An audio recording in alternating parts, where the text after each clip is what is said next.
hopefully, so we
said thank you. They think you. There's no I did, doubt I in did, their I mind. did, I didn't really want to send it, but it's like, no it's doubt part in of a their lesson.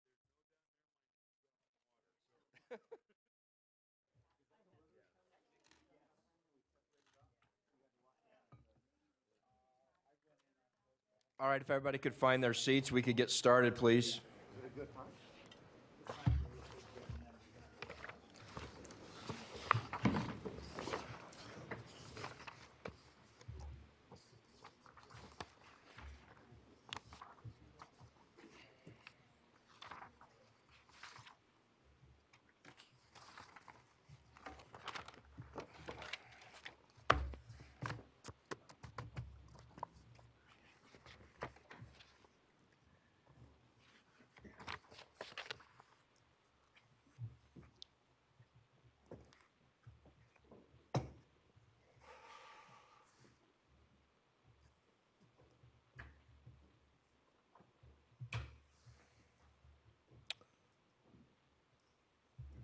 Good? Okay.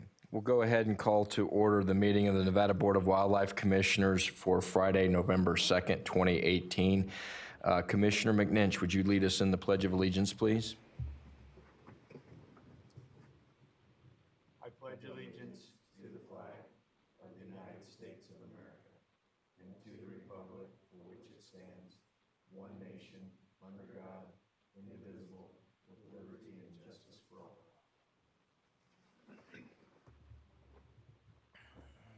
Who will be taking the roll?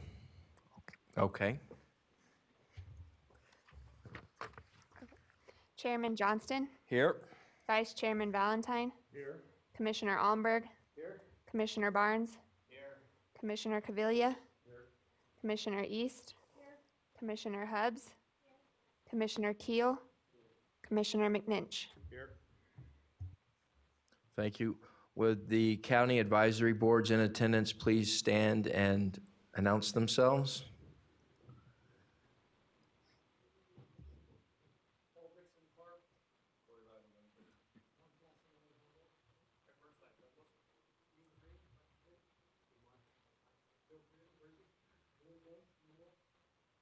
Thank you.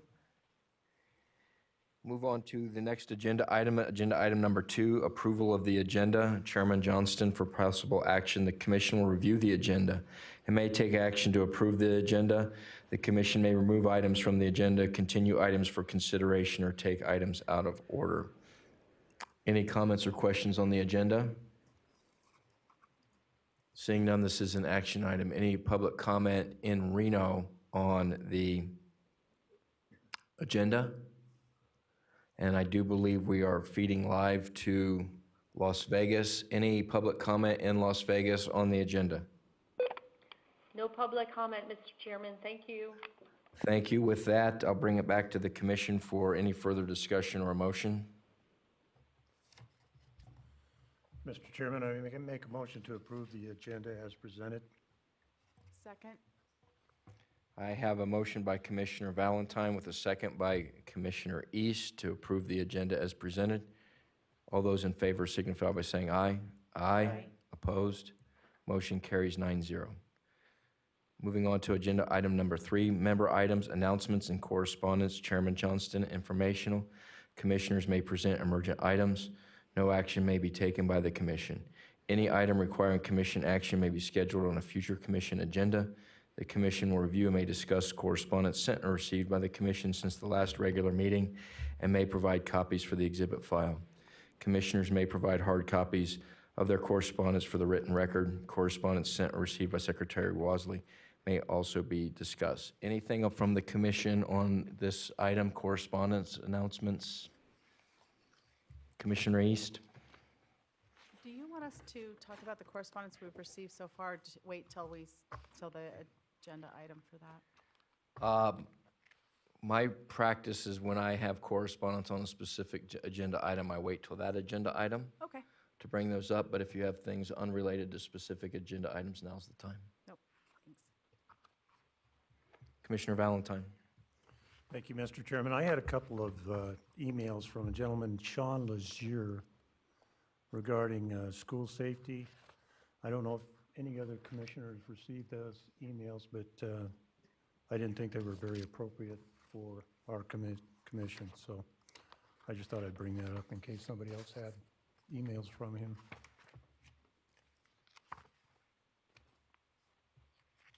I just have a couple. I seem to get a rolling tide of correspondence now that I'm chairman. But first is one correspondence from me as the chairman to the Nevada delegation. This was in support of the Recovery of America's Wildlife Act, so I'll provide a copy of that to Secretary Wasley. I received a newspaper article from Ely on, I guess, a very frank discussion about shooting distances and that, and some issues that were discussed out in Ely. I'll provide that. I don't know if the safe shooting distances is going to come back to this commission at a future date, but it was a interesting discussion surrounding that. A letter from the FAA about some environmental assessment down at the McCarran Airport in Las Vegas. I forwarded that on to the department as that was something that they would deal with. A couple other things. I received media contacts and at least one email, and I thought I brought a copy of that with me, seeking comment on issues related to an Idaho wildlife commissioner who has since resigned following some pictures that he circulated from a hunt. I did not respond or return phone calls on that topic. I didn't feel it was appropriate for me to make a comment that may be viewed as a view of this commission as a whole. And I think it was by the day after I got the email and contacts, the Idaho commissioner had resigned, so I didn't feel the need to chime in on something in Idaho. I also received a phone call and some screenshots of some social media from Jonathan Lesperance. I told him I'd bring it to this commission. Had to do with some hunting photos and some of the reaction to those photos on social media, some that were threatening, some that were posting opinions in that, and he asked, you know, what my view or whether or not the commission would take a stance. I told him I couldn't speak for the commission. I could only speak for myself, but that, look, you know, people have the right to express their views, and sometimes people cross the line and sometimes don't, but I didn't feel it was part of the commission to try to police that. And secondly, that if the commission, if I was going to do anything or support anything, it would have to be a two-way street. As much as he wanted this commission to take a stance on saying something that, you know, attacking hunters for doing things is bad, and we condemn it, I said, well, it has to be a two-way street. And in terms of, you know, people who are pro-hunting shouldn't be doing inappropriate comments to those who oppose it. So I don't know what we would really say, and I didn't think it was the position for this commission to take any type of action or put it on the agenda. So I did, though, say I would share it with you guys during the member announcements. So unless there's an appetite on the commission to delve into, go down that rabbit hole, we'll leave it as is.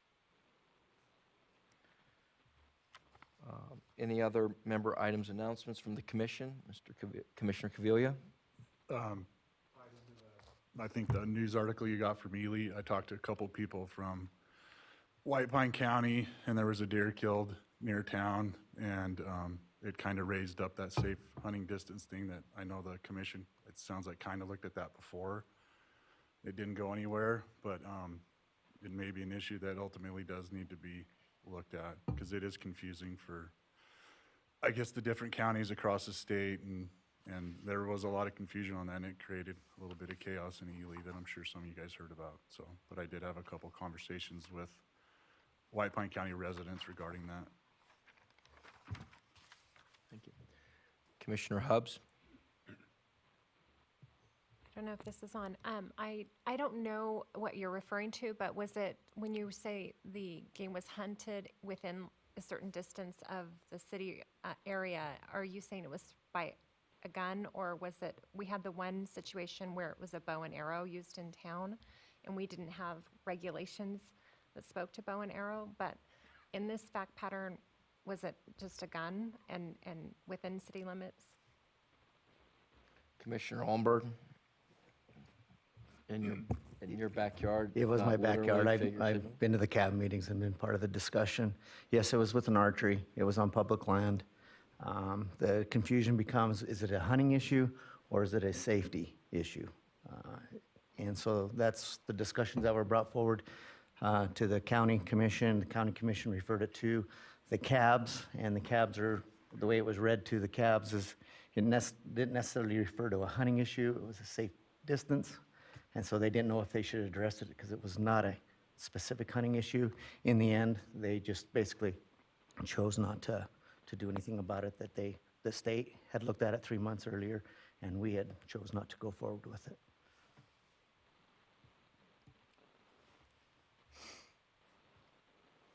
Any other member announcements from the commission? Seeing none, Secretary Wosley, do you have anything? Thank you, Mr. Chairman. I have a couple items of correspondence and also an announcement. The department received an invitation from Congressman Amodei to address some FEMA officials relative to the significance of wildfires, some of the economic impacts, rural economies, as well as the department. So the department will be participating in that meeting. I also received correspondence specific to one of the agenda items. I know several of the commissioners also received similar correspondence from the Nevada Outfitters and Guides Association relative to the regulation being workshopped in conjunction with this meeting pertaining to the publicly available and sellable lists. Having seen the commission CC'd on that, I won't delve into the details, and I'm sure that'll come up with that agenda item. Relative to the announcement, Mr. Chairman, if I may take a position at the podium, I'd like to announce and honor a special guest with us today. Certainly.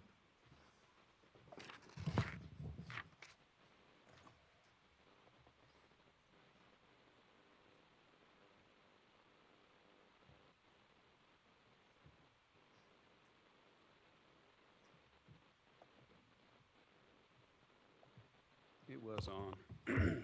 So with us today is a recently retired employee, an employee that has been with the department for a significant time period in a very significant role. Suzanne Scorby's here today after serving as the executive assistant in the director's office for somewhere in the neighborhood of the last 22 or so years. And when we look at the executive assistant position in the director's office, with one minor exception, that position has been occupied by no more than 2 individuals who have occupied it for a period of over 40 years. When you look at the average tenure of a director in a state wildlife agency, somewhere in the neighborhood of 3 years, and the average tenure of a western state wildlife agency director significantly under that of 3 years. It's really through the executive assistant roles and positions that consistency is attained and carried out. And Suzanne, bless her heart, 5.5 years ago when I was appointed and she asked me about my calendaring style, and I naively said, "Oh, I'll keep track of it all here." She didn't laugh. She calmly and patiently said, "Okay." And she has helped me to learn my job. She's helped me to avoid missteps. And if you include the short tenure that George Tsukamoto had as interim director of this agency, Suzanne has served 5 different directors, including Willie Malini, Terry Crawforth, Ken Mayer, George Tsukamoto, and myself. She's saved the state an immense amount of time and energy and effort in helping us to not repeat history. Oftentimes we thought we'd have a good idea, and Suzanne would say, I think the commission discussed that. I think it was in the November meeting of 1997, and would promptly go to the binder and flip to the page, and sure enough. And so as excited as I am for Suzanne and her family, it's bittersweet, because to come in with somebody who has so much knowledge and so much experience to help me learn my job, to help the state, to help the agency in the way she has, she's missed. And she hasn't been gone very long, but I can tell you there's a huge absence, not only in how we do things and what we do, but just in the pleasantries, the niceties of good morning and how are you and did you have a good weekend. So it gives me a great honor and privilege to stand before you today and speak to Suzanne, all that she's done. And in this day and age, it's getting more and more difficult to find employees that have the same kinds of ideas and mindsets that individuals of my generation, my parents' generation, and grandparents' generation. It seems that so often nowadays that people will move from job to job 2 or 3 years. I was looking for a job when I found this one, no big deal. And Suzanne has a great work ethic, a great passion, a great sense of obligation, and in some ways, I'm sure, to the detriment of her family and herself as a mother. And she sacrificed a lot. She put a lot aside for the benefit of the agency and Nevada's wildlife resources. And I would be remiss if I wasn't standing here before you today and sharing with all of you in a heartfelt way how much I appreciate what she's done for the state of Nevada, for the Nevada Department of Wildlife, for the Director's Office, and for me personally. With that, I would like to share an email that I received from former Commissioner Pete Morai. Upon learning of this opportunity, he took some time to put some words on paper and asked that I please share those at the appropriate time. Pete writes, Suzanne, it is with great regret that I'm unable to attend this meeting to celebrate your retirement. Unfortunately, I had a prior commitment. During my time on the commission, I had the privilege to work with you, and it was a real pleasure. I was constantly impressed with your treatment of others. You were always pleasant, efficient, respectful, professional, and consistent with everyone, even though in certain cases you may not have been treated in the same manner. I've had the opportunity to witness a mere snapshot of your entire career. However, your constant loyalty to the director, the department, and the Wildlife Commission is greatly appreciated and can be a model for all of us to strive for. I wish you the best in your retirement, and you can be proud of your accomplishments. The wildlife in this state has benefited through your efforts and the efforts of others you've worked with over the years, and you can have great satisfaction in playing that role. My family and I thank you for your service and your friendship. You will always be remembered, and hopefully we'll see you in the future. Thanks again, the Pete Morai family. With the reading of that and my comments, I'd like to present Suzanne with a plaque. It says, the Nevada Department of Wildlife proudly recognizes and honors Suzanne Scorby for dedicated service and significant contributions to the Nevada Department of Wildlife, the Nevada Board of Wildlife Commissioners, and the citizens of Nevada. Presented this date, November 2nd, 2018, by your friends and coworkers at the Nevada Department of Wildlife. Suzanne.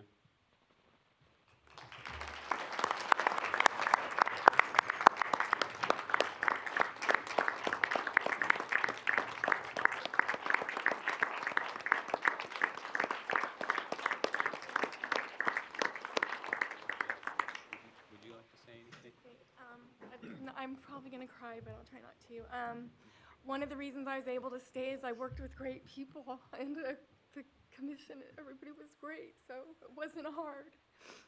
I said I can't stop crying, but and all the cab members, the first meeting I met Tom Castanelli and all of you guys, so I've loved working here, and I'm really sad to leave, but it's time, so thank you.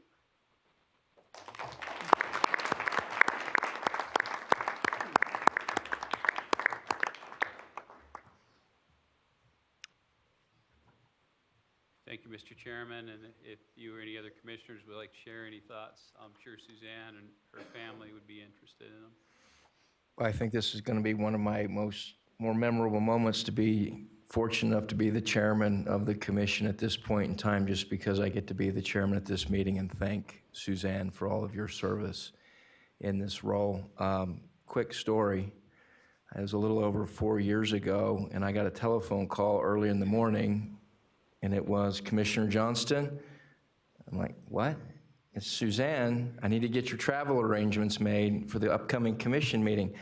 I had not even gotten word yet that I was actually appointed to this commission, but yet Suzanne was so on top of things to make sure that my travel needs were met. That's how I found out I was appointed to this commission. And I tell you, I look back on that, I'm not so certain I wanted to hear that from anybody else, because you helped me adjust to this role.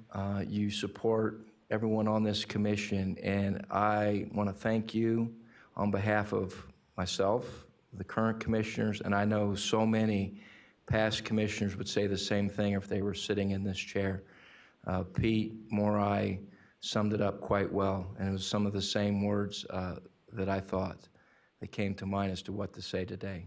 Such a pleasant person, a pleasure to see at every commission meeting, no matter the location.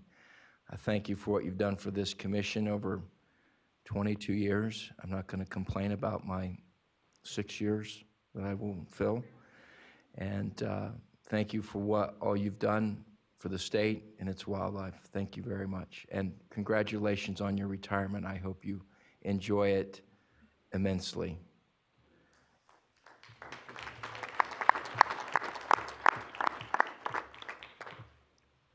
Anything else that anyone else want to add or make a comment? Commissioner McNinch?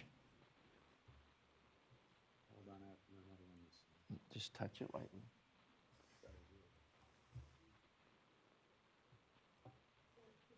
It's on, okay. Yeah, Grant didn't do that for you either. All right, what's that? Yeah, Grant would have done that for me too. All right, I don't know how long I've really known Suzanne. I was going to school at the department, and I think you were working as a temp at one point. And I'll go back to say that was pre-1990, so I won't completely rat her out too much. But Suzanne's demeanor hasn't changed one bit from that day to now. So, just kind of pretty happy person and super pleasant to work with. And I know we logged a lot of miles together. We had a lot of nice visits and talks, and those were very valuable to me, and really enjoyed them. And I'm really jealous that you're retiring. I'm getting close, but I still got a little ways to go. And 100% dependable 100% of the time, at least from my perspective and my experiences. And miss you there. But I do have a story I wanted to tell. And some of you will, this is a side that we didn't get to see very often, but Suzanne, as cool, calm, and collected as she may seem to us all the time, that may not always be the case. When we were going through our rough time as a commission, Suzanne felt it was necessary in her own little way to kind of make her own little statement, even though she's very pleasant to people that she may or may not have agreed with all the time. Despite how she may have been treated, she was always very professional. But I came into a meeting one day, and my name tag was sitting next to the chairman, and he and I didn't really get along at that time. So I'm not sure if she was trying to make a point by doing that or not. But before the meeting got started, I ended up at the end of the table. My name tag had been moved. And I heard Suzanne make the comment, why is he sitting down there? Who moved his name tag? And really, it wasn't a big deal to me. I just moved down there. Well, the next morning I came in, and my name tag was duct taped to the table right next to the chairman again with about 4 rolls of duct tape. And I can tell you, point made, nobody tried to even take it off because I'm sure it took a little while. But anyway, it said a lot to me about what you thought about me, and I appreciate that. And I think that she was kind of sticking up for me, and I appreciated it. It was kind of funny, and But it was very meaningful to me. But anyway, congratulations, and I know you're going to enjoy your retirement. You've earned it.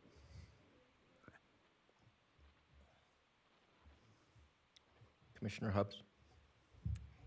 Well, I definitely echo the same sentiments as everyone else.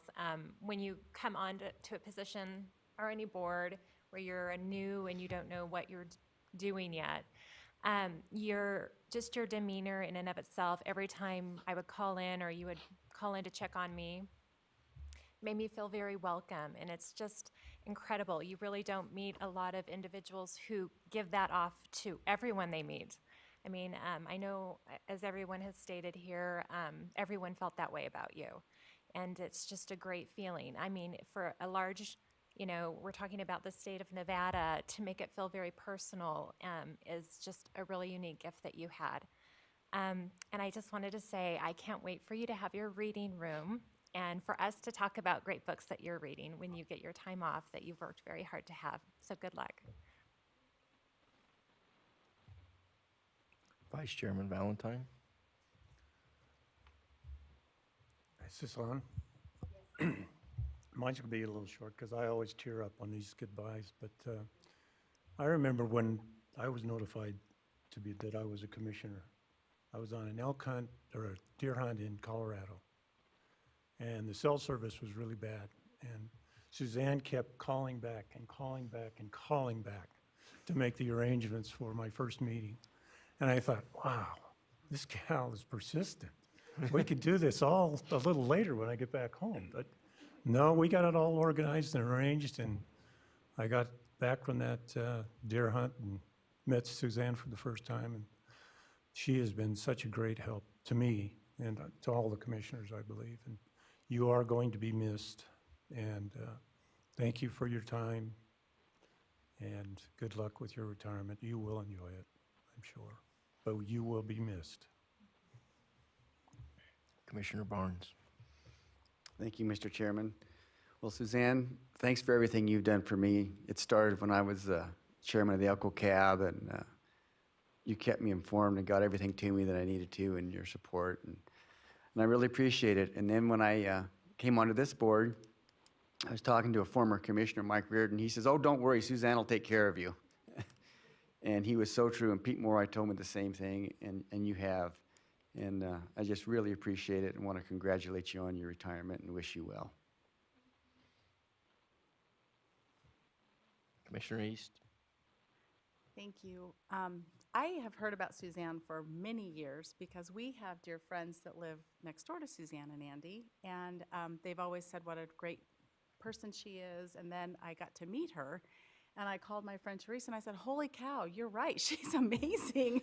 I really like this gal." So I know you're going to enjoy your retirement. I hope maybe we can get together and have some fun, and I wish you all the best. Thank you again, Suzanne, and congratulations.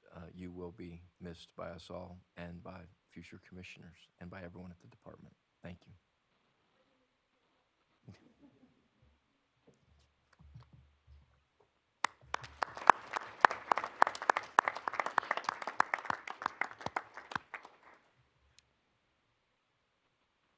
Anything else under that agenda item, Secretary Wosley? No. All right, we'll move on to the next agenda item, number 4, the County Advisory Boards to Manage Wildlife Member Items, Informational.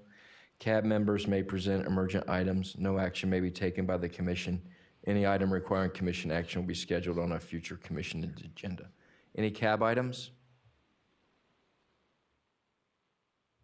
Seeing none, we'll close that agenda item, move on to approval of the minutes. Chairman Johnston, for possible action, commission minutes may be approved from the September 21st and 22nd, 2018 meeting. Has everyone had a chance to review the minutes? Any comments?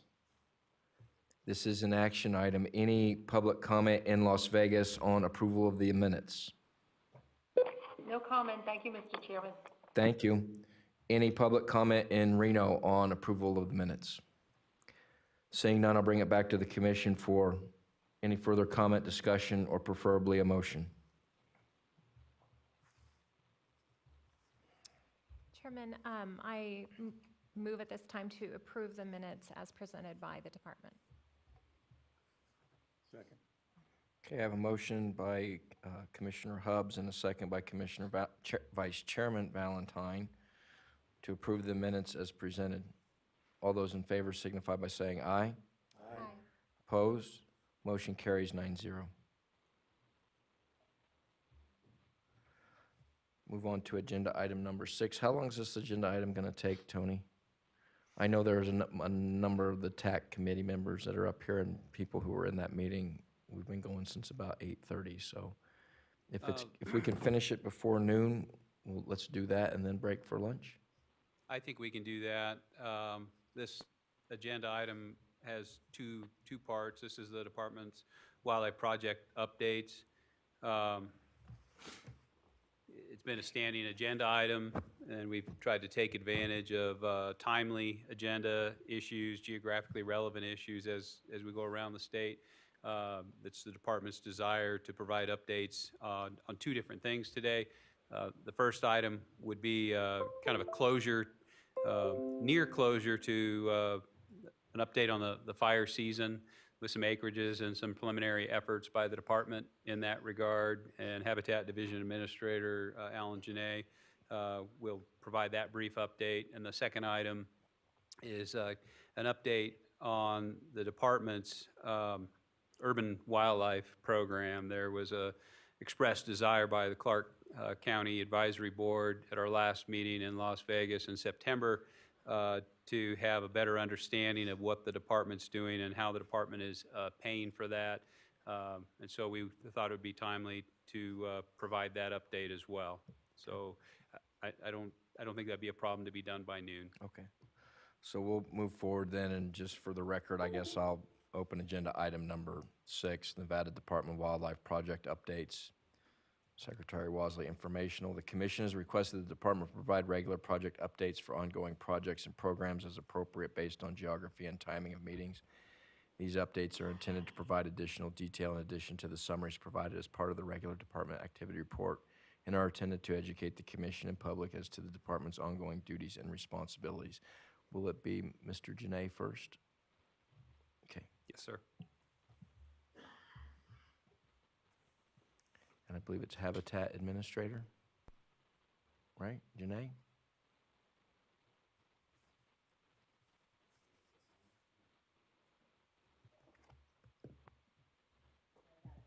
Got it? Yes. For the record, Alan Janae, Habitat Division Administrator. And we wanted to give you an update. Hopefully we're at the end of the wildfire season, but we wanted to come back and give you the latest and greatest information and give you a little bit more information as to where we're headed with wildfire rehab this year. So this is a picture of the Martin Fire. There's been many pictures of it. It was plenty of fire to take picture of. This is a very busy table, but it demonstrates the number of fires that we're seeing this year. Overall, there were 196 fires. This table comprises some that are as small as a 100th of an acre, all the way up to the largest was the Martin Fire of 432,000 acres, 432,000 acres and change, I'll just say that. Again, this graphic as far as the number of fires that were 5 acres or more all the way up to 100,000 acres or more. And so when you look at that, there were only 3 fires that made it greater than 100,000. But when your largest is 432,000, doesn't take long to add up to that annual total of 1,050,000 acres. Looking at the location of those, they were primarily in the eastern region. You can look at the right-hand side of this slide here, and you can see that Goose Creek, South Sugarloaf, Martin, those fires that are kind of near that Elko-Humboldt County line, those two comprised a very significant portion of this year's fires. Western region did have some fires. The Perry Fire here near town, was a larger fire, but many of these in the western region were smaller. fires. Of significance, when you look at what occurred up from the western or eastern edge of the Humboldt County line into western Elko, that fire scar up there from the Martin Fire into the South Sugarloaf, if you drew a line with a very small exception in the center there, it's about 128 miles side to side. Those two fires, you know, you're looking at that right there, that's 660,000 acres of the 1 million acres of fire that burned this year. So pretty significant. Some varying habitats represented within this, some that'll recover real well, some that are definitely a challenge and will be challenged by the annual invasive grasses. Looking at where we have been through time, you've seen this chart before. This is just updated for the current number. 2018 wasn't as big as 2017, which was the 1.3 million acres, nor as big as the 1999 fire season, but it is definitely in the top 5 fires that have been seen in the state of Nevada. And as I mentioned before, the Martin Fire at 432,000 acres is the largest wildfire we've ever seen in the state of Nevada, or documented. I can't speak to what may have occurred before records, but thinking about sage-grouse impacts, again, you've seen this slide. Again, just trying to remind you all, sage-grouse impacts, it is a rather important species and a big focus, especially within these fires. That Martin Fire had a severe impact. When you look at the number of leks burned this year, 36 active, 16 pending, 11 inactive, 2 historic. 650,000 of these acres were priority acres and 295,000 acres were general. So looking at that, you know, you're right there near the 1 million acres that we burned, and that shows you how much of that was sage-grouse habitat. So this was a really tough year for sage-grouse. The good news in that is it is a species of concern, and it does hold status with BLM, and so they are focusing efforts towards rehabilitation in those areas. So looking at where we're going, and now with our fire rehabilitation, we definitely try to pick up places where either there isn't enough coverage by the other federal agencies, or where there might be private lands, and we can try to match up with those folks and partner with them to then try to fill niches where rehabilitation may not be occurring. And so these are the fires that right now sit at the top of our priority list, and as you see, a significant portion of these are in the eastern region, but also that's where a majority of the fires were impactful and with priority habitat this year. Looking at the funding, this year we have reached approximately $2.9 million that we'll be pushing towards this. The Commission's Heritage Award of $100,000, a piece of that. The Dream Tag Foundation, those, we submitted a project request, funding request, and were granted $250,000 from them. NDOW funds requested approximately $750,000. Other funds that we've brought to bear to this are approximately 1.5. NGOs have already kicked in 305 with some additional requests that are out there outstanding. But you know, this all occurs. All of these pots of money are many different. Some are grants, some are NGO sportsman groups that absolutely kick in. Last year, there were about 15 different sportsmen's organizations that kicked in funds to help with last year's fire rehab, and many of those same players are involved again this year, you know. NBU, Nevada Muleys, Chucker Foundation, Carson Valley Chucker Club. You know, I hate to go on because I'll miss some, but it's really impressive to see those guys. You know, everybody goes to those dinners and makes their donations, and they've seen a priority in trying to deal with the loss in habitat and putting them running where their mouth is. So it's a heck of an effort. Additionally, the fire rehab that we talk about is in partnership with many other agencies and organizations, you know, from conservation districts to Nevada Division of Forestry and Nevada or Department of Ag, BLM, Forest Service. So it's only because of this collective effort that you know, we see the results we do. There's a slide here, and it speaks a little bit more to where we're going this year with the fire restoration. About $1.1 million of seed has already been purchased. Big part of that has been through the BLM seed warehouse down in Ely. It is nice that it is within the state, and we're working well with them. It gives us priority, and it gives us an ability to buy seed that is seamlessly applied across all land ownerships, because in the past, some of our seed wouldn't make spec on their lands, and so you'd have to fly, like in checkerboard land, you'd fly to the edge of a checkerboard and you'd have to turn around and fly back the other way because you couldn't seed onto BLM. So by working with them, it now allows for seamless application. One of the pieces here, as you look at 25,000 acres of this year's work will be herbicide. It's a lot of people are like, what are you doing? Are you just managing weeds? And we are not.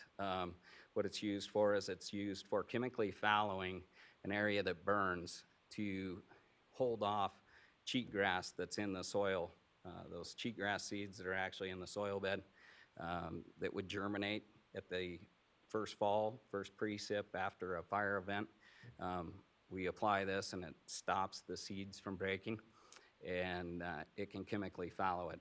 In the picture behind this, that's an example of that. I'll click this through and you can take a little bit more look at it. But additionally, we're working with landowners on the Sugarloaf, Range 2, Sheep Creek, and Martin fires, as well as a lot of other partners, especially on the Martin fire. That's been a heck of a collective effort going out of the Winnemucca and Elko BLM districts with a lot of different partners on those things. And so, again, the $2.9 million towards this year's fire rehabilitation. But this here shows a picture of a Mazapic treatment. It's pretty amazing. At 6 ounces per acre, this is what you can do after a burn. Is you can hold that site without cheatgrass coming in. If you see that Great Basin wild rye, that taller grass right there, that's a perennial, deep-rooted grass that didn't burn. The root ball didn't burn, and so despite treating it in that was a 2017 and taken in 2018 picture.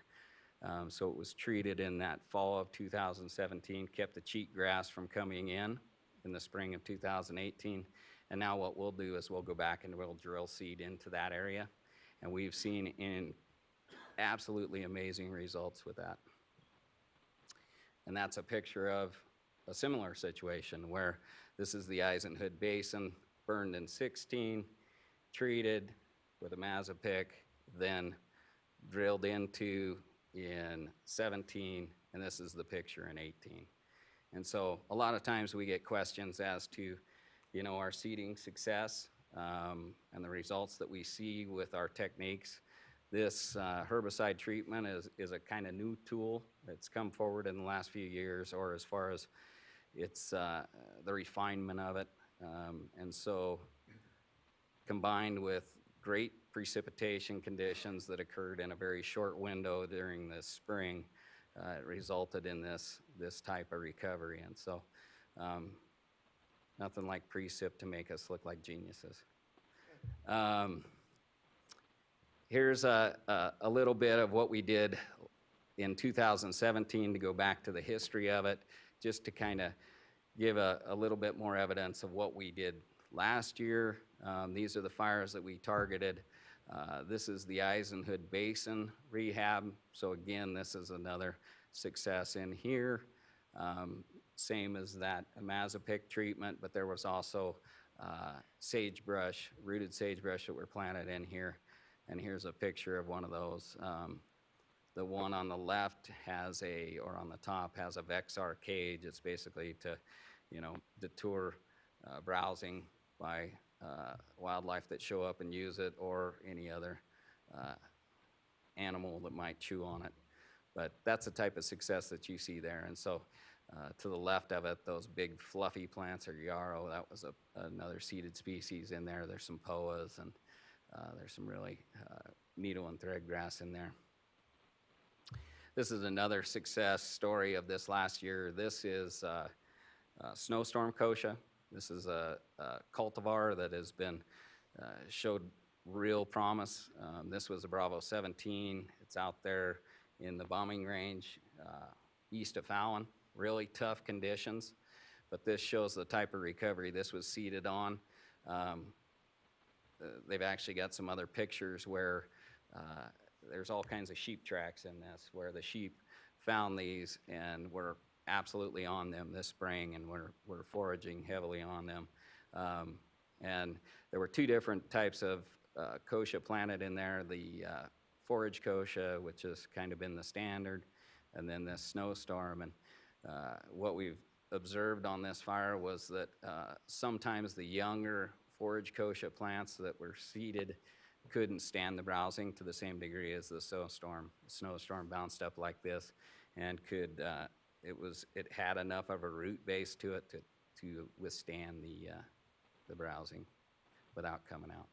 So that's a little overview of what we saw this year, where we're headed, and with that, I'll stand for any questions.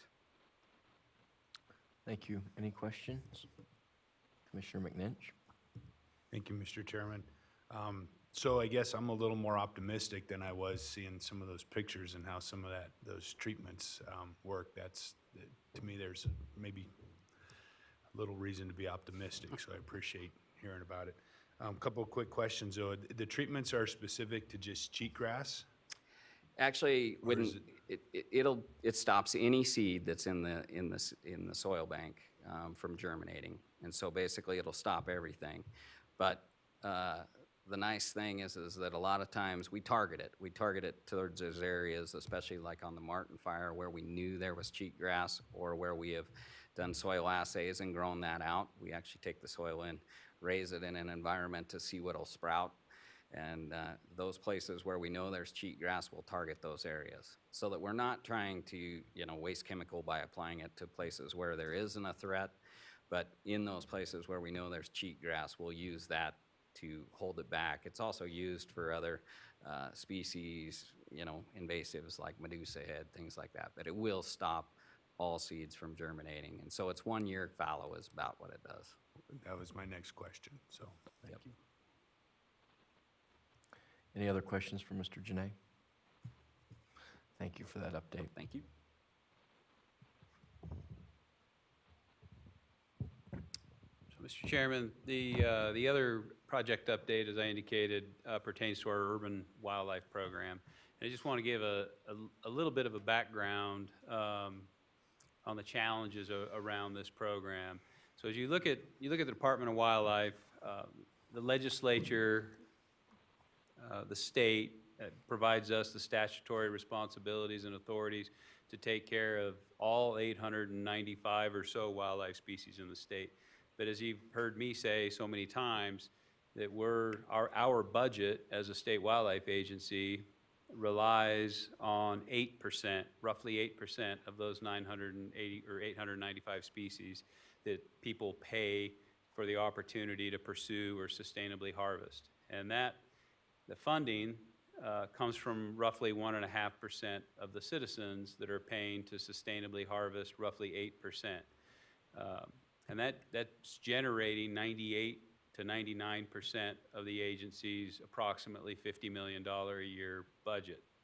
Where it becomes a challenge is development in Las Vegas or around Reno or in other places of the state. If you have a raccoon that decides to take residence up under your house, or skunks in your garage, or coyotes pursuing your pets, there isn't a clear nexus to our funding mechanism, and we quickly fall into a scenario where we could be using sportsmen and women dollars to arguably subsidize some of the complaints and the issues that arise in the urban areas. So historically, going back to the early 2000s, the department received a fairly significant contribution from the general fund to deal with what is largely viewed as a broader citizenry type issue and problem. But during the economic downturn, the department lost a lot of that key funding. And under previous leadership, the department made the decision to withdraw many of our efforts in the urban wildlife arena, sticking to primarily or exclusively those areas that presented a public safety issue. So it was typically just large carnivore, at the mountain lion at a school or a bear. And so we reeled back largely due to inadequate funding and the challenge of taking money from one funding base and using it on what is arguably a broader societal issue and concern. When the department reeled back our efforts in the urban wildlife arena, in some instances it created a little bit of a void where legislators didn't understand, well, you're the Nevada Department of Wildlife, coyotes are eating my constituents, cats and dogs, and in their home, why aren't you taking care of this issue? And it was kind of put the department in somewhat of a negative light. The department made a conscious decision to kind of reinsert ourselves in the urban wildlife arena internally, realizing that in the short term that would take some revenue, some sportsman revenue to do that, but it was with the idea that we would build a robust database of just how much time and energy and effort so that we would have the basis by which to have a real ask of the legislature for the funding to take care of this. So in the 2015 legislative session, the department was provided significant funding that included a couple positions, 30-hour positions as 30 hours a week, so roughly 75% time. So one of those positions is located in Las Vegas, another one here in Reno. We also were provided funding to purchase equipment, a trailer to deal with any wildlife-human attack response situations. It also provided funding to provide training to staff to deal with any kind of wildlife-human attack, whether it be a mountain lion or bear type scenario that many of the states around us have experienced. The governor's office has been very supportive in building that budget for the department. And again, we anticipate, we're hopeful that this upcoming legislative session will continue to see increases in that general fund. At this point in time, the vast majority of this program is funded through general fund dollars. There is a small portion of salary, roughly 25% salary for the Southern Nevada Urban Wildlife Program Coordinator and the Urban Wildlife position also here in Reno. 25% of those salaries are paid for with sportsman dollars, but we continue to have the support of the governor's office and hopefully the legislature in offsetting any and all expenses associated with this program through general funds so that we're not taking funding from the sale of tags and licenses to then run around town, deal with skunk issues, pigeons and starling type issues. So that's kind of the background, but that question was again brought up in September at our Vegas meeting, and then today we asked Jessica Height, who is the Reno Urban Wildlife Coordinator, to come in and share some of what she does on a day-to-day basis so that you all have an understanding of what the Urban Wildlife Program entails. It's really a fine line to walk to be able to empower people to help themselves and not run around and try to meet expectation. This is the type of program it would be impossible to meet the public's expectation in terms of urban wildlife without simultaneously increasing that expectation. You can imagine a scenario where if we sent staff out in a uniformed staff in a pickup and they handled a skunk, that would quickly spread through the neighborhood and, oh, just call NDOW, they'll take care of it. So we try to use the budget that we have through the general fund to empower people to solve their own problems in a way that doesn't increase that public expectation. But as the most second or first most urbanized state in the country, we're seeing a greater and greater demand on our time and our resources. And so with that, I'll turn it over to Jessica. She can share with you some of the challenges that we have, some of what she does on a day-to-day basis, and then we can certainly open it up to any questions. Thank you, Director Wasley. For the record, Jessica Height, Urban Wildlife Coordinator. Thank you so much, everyone, for taking the time to allow me to speak today.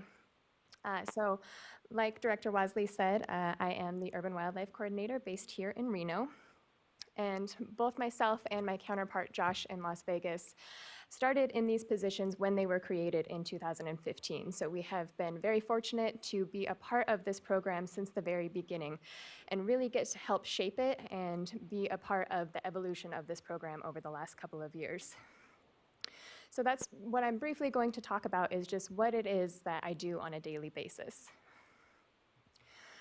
So day to day, we have a very wide array of responsibilities, and that includes everything from a harmless inquiry about an animal to a genuine threat to somebody's safety. So I can go from talking to somebody who came across an injured goose, and they want to know where they can take it to get it fitted with a prosthetic leg. The next call is somebody who believes a coyote will attack their child. And so this position requires being really incredibly adaptive and sensitive to a lot of different issues. The original purpose of this position was really just to have somebody present to answer to a lot of incoming calls that we were getting. But pretty early on, we realized that that was not the most effective way to be able to handle these urban wildlife conflicts, and that there needed to be some sort of broader education done, like Director Wasley said, to really empower people to be able to help themselves. And the best way to do that is to go out and do wide-scale education and teach people about the animals that they have in their area and to teach them how to prevent conflicts before they even form. So for that reason, we do a lot of education, and this is not only in school education, but we do community programs, we do private groups such as Rotary clubs or HOAs, and so we've done so much education over the last 3 years. I personally have talked to everything from 4-year-olds about bears all the way up to 94-year-olds about the coyotes that are living in their retirement community. Living with wildlife is really something that truly affects everybody. Here's just a couple examples of the types of programs that we do. So this is up in Virginia City, and I was talking about the predators that they have in their area. So we were touching on bears, mountain lions, bobcats, and coyotes. And this is my counterpart Josh in Las Vegas. So this is at Valley of Fire State Park, and he is surrounded by the British military, and they were doing survival training on encountering rattlesnakes and desert predators. In addition to traditional education, we also do quite a bit of non-traditional education, including media interviews. So I've been very fortunate to make some great media contacts throughout the city of Reno, and we'll do lots of media interviews, not only on up-and-coming topics, such as seasonal issues that happen every single year. Every spring, I put out a press release reminding people how to interact with young baby wildlife, and it's definitely not going to stop everyone from bringing in baby birds into their house, but it definitely helps reduce it. And also any sort of topic that comes up, whether it might be an unusual sighting, mountain lions strolling through an area that people don't typically see them. In addition, we have quite a few HOAs that have monthly newsletters or magazines that go out to all of their residents, and these provide a really great outlet for us to be able to, again, educate those people on what animals that they have in their area, what they should be looking for, and any seasonal changes that they should be aware of, such as mule deer going through the rut, potentially being more aggressive. We have quite a bit of areas, including Carson City, Somerset, that have quite a high population of mule deer in urban areas. Some responses require field responses, so this isn't practical to go and get every skunk out of somebody's backyard, but there are some high-profile things that do come up, or potentially dangerous situations, such as a rattlesnake in somebody's home that doesn't have a way to get out. So this could potentially be high-profile things. We've had quite a bit of waterfowl diseases this summer, so there's been a lot of botulism outbreaks, not only in Carson Lake, where we lost roughly 10,000 birds, but also there's been 6 or 7 urban ponds in Reno alone that had botulism outbreaks as well. I know Josh was also dealing with duck viral enteritis, also commonly referred to as duck plague in Las Vegas, that caused a pretty major die-off as well. Josh gets a lot of coyote calls. That's definitely a high priority for the southern region. And currently he's doing a coyote monitoring program in which he's got 2 different cameras set up in order to try to confirm the presence of aggressive coyote behavior. So we get a lot of reports about aggressive coyote behavior, but sometimes it's just people not really understanding a lot about the animal's behavior. So he's got these cameras set up to try to confirm how aggressive it really is. Currently, we are dealing with a situation in which we have a group of bats living inside of UNR Lawler Event Center. This is a pretty high-profile event just because Lawler Event Center can fit quite a bit of people, and we are in the midst of basketball season. UNR is ranked number 7 in the nation right now. And so it's going to be a televised game on Tuesday between UNR and BYU. And there very possibly could be some bats in the area during that game. So we are doing all sorts of education to try to teach people a little bit about these bats. So we've got this flyer developed that's going to be handed out to the folks that are attending the game. So it's a group of migrating free-tailed bats. And this has some really great information about the bats themselves, including the fact that they can fly up to almost 10,000 feet and at 60 miles per hour. Everybody knows that bats can carry rabies, but really it's less than 1% of bats actually have rabies. So this is a really great opportunity for us to be able to educate roughly 11,000 people about one of the most incredible mammals that we have here in the state. It also has some important safety information for folks should one of the bats actually come near them, what they should do and how to prevent issues with these. Myself and multiple biologists are currently working with the University of Nevada, Reno to remove the bats safely that are in there and then prevent any new ones from getting back in and prevent this from happening again next year. In addition to our field responses, we are keeping a log of all of these different calls that come into our system. So that's not only just the species of what the conflict is and what the conflict is, but we try to get location data from each one of these. And that provides us some really great insights into our urban wildlife program. So these are my calls and then Josh's calls over the last 3 years. So you can see that there has been a steady increase in calls every single year. And the orange is going to be 2018, and these numbers were only as of September. So we are expected to get a couple hundred more calls by the end of the year. These numbers are not only increasing just because there's more agencies that are aware that there is a representative available to take these calls. You know, so many different agencies get these calls, including the Humane Society, the Department of Agriculture, Animal Control gets all kinds of calls, and them knowing that we have a representative responsible is really important. So they are referring more calls to us, but also both Reno and Las Vegas are rapidly growing. And a lot of the times people moving into the states are not only familiar with wildlife in general, but also unfamiliar with Nevada's wildlife. Very often they are moving into places that are very recently developed, and before they were developed were pretty critical wildlife habitats. So there are still a lot of animals in these areas, and these people don't know how to interact with them. A lot of the times they don't even know they're out there until they have a negative interaction with them. So urban wildlife is really something that's not going to go away, and if anything is going to continue to increase over the coming years. This is an example of the type of data that we can get from our ArcGIS database. So on the left is our predator calls. So the western region is on top, and then the southern region is down below. So out of all of the calls that we get that are predators, what exactly are those predator species? So for Josh, you can see more than 90% of his predator calls are going to be made up of coyotes.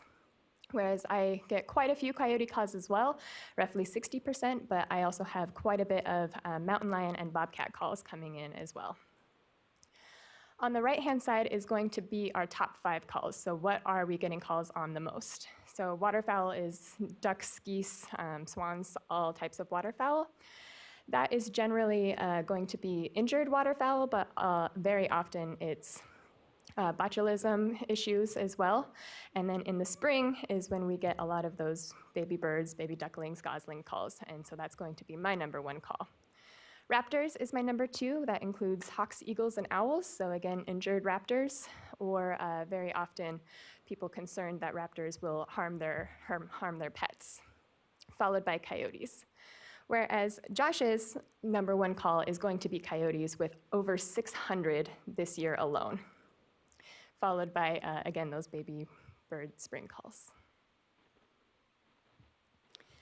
This is the type of maps that we can use, can make using that data and our location data. So this is bobcat calls over a 2-year period here in the western region. And so using information like this, I chose to use a heat map so I could really see the hot spots of these conflict calls. And so in both of these situations, I went and gave a presentation specifically to those areas so that I know I am targeting the people that have the most amount of conflict and it will really reach the best. I can also use similar maps to know other animals that I should touch on during that same presentation.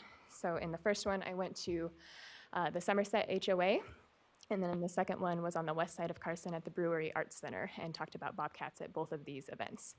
These two events combined had more than 250 people in attendance. Another way that we can use the maps is to see every single individual call. So this is Josh's coyote calls over the 2017 year. So you can see that coyotes are really widespread throughout the city, even in the most urban centers. And, but again, he can use that cluster data so that we know where we can go and give presentations and that it will have the most far-reaching effect. We also have a couple of videos that we have developed, both a coyote video and a living with bears video. We can use this same sort of data to, again, target those areas and know that these informational videos are reaching the best people that they can. These are our education contacts over the last 3 years. So targeted education is when we went and gave specifically an urban wildlife program to a group of people, whether it be a Rotary Club or a community event, but it was a select group of people that we went and spoke to. And these have been increasing over the last couple years as well. Versus general education and outreach is typically bigger events where there's a lot more people, but we don't get to have quite as in-depth of a conversation with them. So that's going to be larger events like the Clark County Fair or the Sheep Show. But this year alone, Josh and I combined have talked to more than 14,000 people about Nevada's wildlife. So some future plans that we have for the program. One that we are really trying to get up and going as soon as possible would be an urban wildlife website. So we do currently have some data on the Department of Wildlife website about urban wildlife, but it could be greatly expanded and more accessible. So we are planning to continue to grow that, and like Director Wasley said earlier, really helping people help themselves. It's not possible for us to get to physically be there and help somebody with their every single problem, but a website is something that they can go and they can get the same information that I would give them and make sure that they're getting the correct laws, that they're getting accurate data and learning how to protect themselves, their kids, and their pets. Next would be a volunteer program. So not only educators to go out and educate on our behalf, but also field responders to help with these large-scale events such as the botulism outbreaks or bats, anything. These guys will be really trained, highly trained volunteers. Also, we would like to get an urban wildlife school program. So talking to kids is great because not only are they going to grow up knowing how to interact with wildlife, but they will have a better respect for it, and then they're going to take that information home to their parents, who will then also have a better understanding of wildlife. This will be aligned to next generation science standards, so it would be more easily adaptable in the classroom. And lastly, we just want to be able to continue to grow the program and do more and more education, and specifically that targeted education where we get to teach people about the animals that are in their neighborhood and how to prevent conflicts with them. With that, thank you so much for allowing me to speak today. Does anyone have any questions? Thank you, Ms. Height. That was very informative and also very well played in working Nevada's national basketball ranking into the presentation. I've always wanted to work Alabama's #1 football ranking into a meeting, but haven't been able to do it. But that was extraordinarily well played. Any questions for Ms. Height? Commissioner East. Thank you, Jessica. You're speaking my language, so I really like all of this education. I have one just question for you. Have you talked with DRI about their science in the classroom programs? Because they do, and it might be an interesting way to get more of your education into their program without having to do all that background work and footwork. So if you want, I can connect you with some folks up at DRI. Yes, I would absolutely love that. I personally have not talked to them yet, but that would be Okay. wonderful. Okay, and you can just see where it goes from there. Yeah, great. Thank you Awesome. so much. Thank you for your presentation. Thank you, Mr. Chairman. Yes. Did you recognize me? Yes, Commissioner McNinch. Okay. I'm still trying to recover from the number one thing that you just threw out there. But, so Did I let that slip? I'm sorry. Yeah, it just kind of slipped out. So this summer, we did have you'd mentioned, Jessica, the avian botulism. And I can tell you that it's a really big deal in the community. I worked for the health department, so we were getting calls that spread into us. So I knew you guys were getting hammered. But what I can tell you is that I know the department, carried the load on that thing. And the education that they did, you go through these peaks where people are, people start to notice that there's a lot of ducks that, they're dying. It's kind of an ugly scene, and then it starts to smell, and things really get bad anyway. So it's kind of a bad experience for the public. But they got out in front of it, and I can tell you that it was very solution-oriented approach.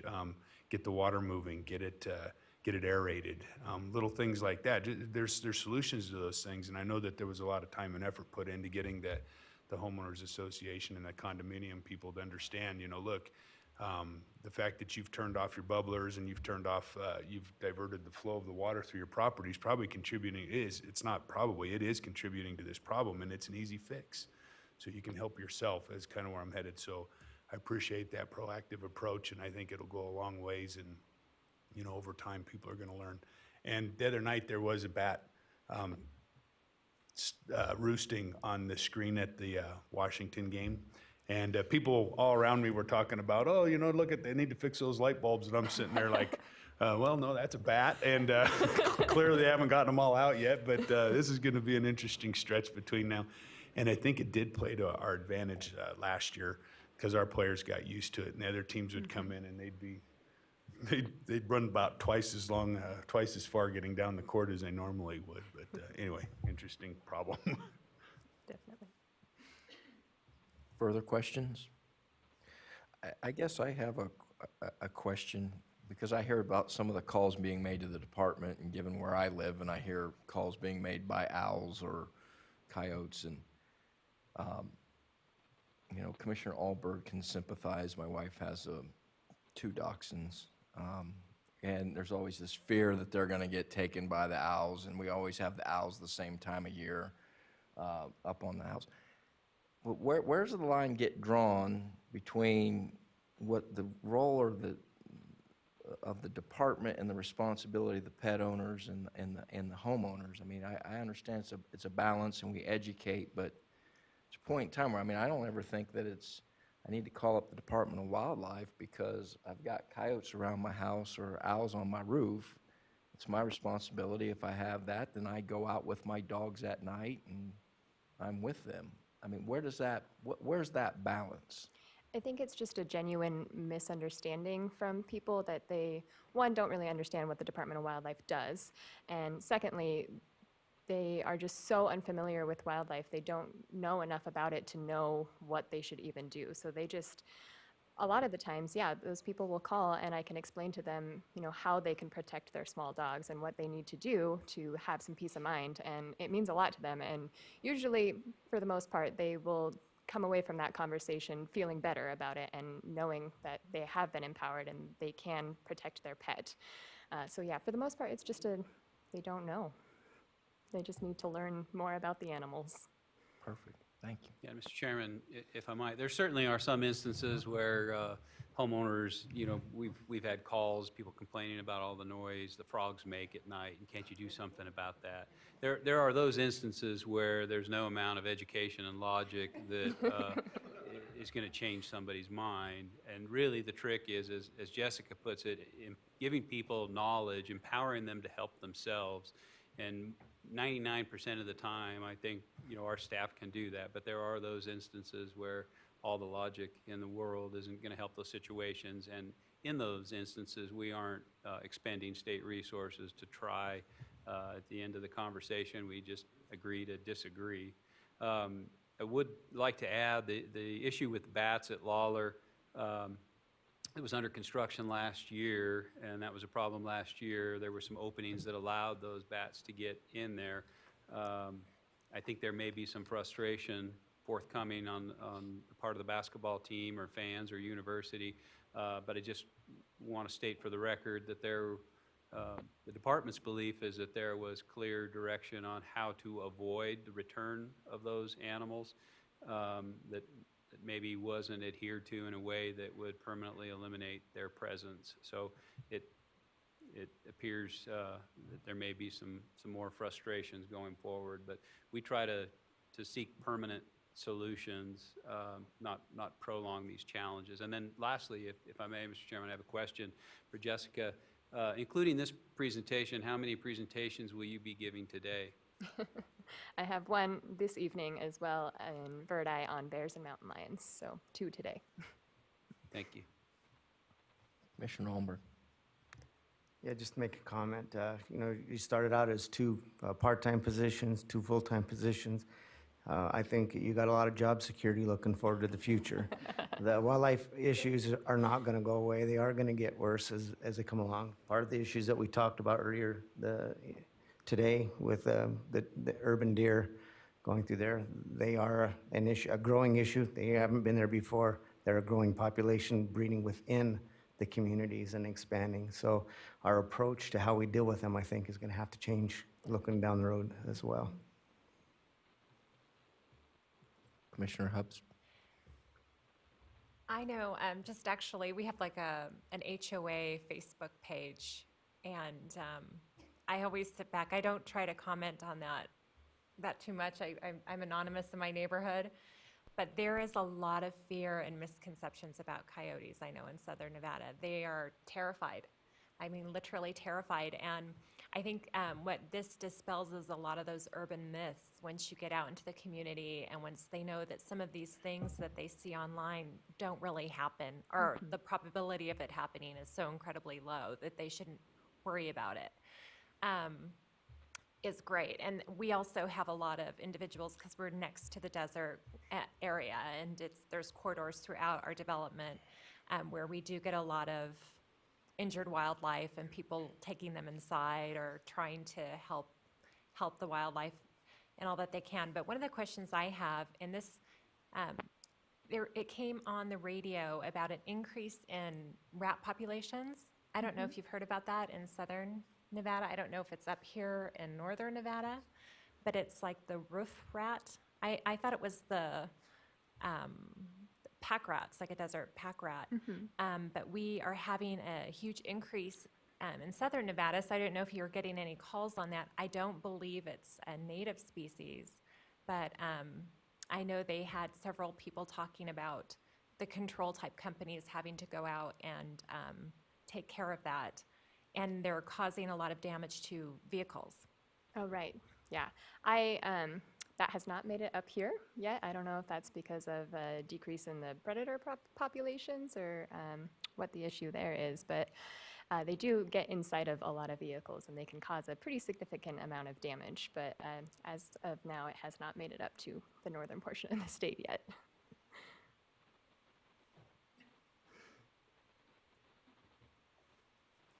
Any other questions? Thank you again, Ms. Height. Thank you. It's 12:20. I think now would be a good time to break for lunch, unless there's anything left on that agenda items, Secretary Wosley. And let's reconvene, what is it, 12:20 at 1:45? Would that be sufficient for everyone? Okay, we'll take a break until 1:45. Thank you.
Vegas game this year?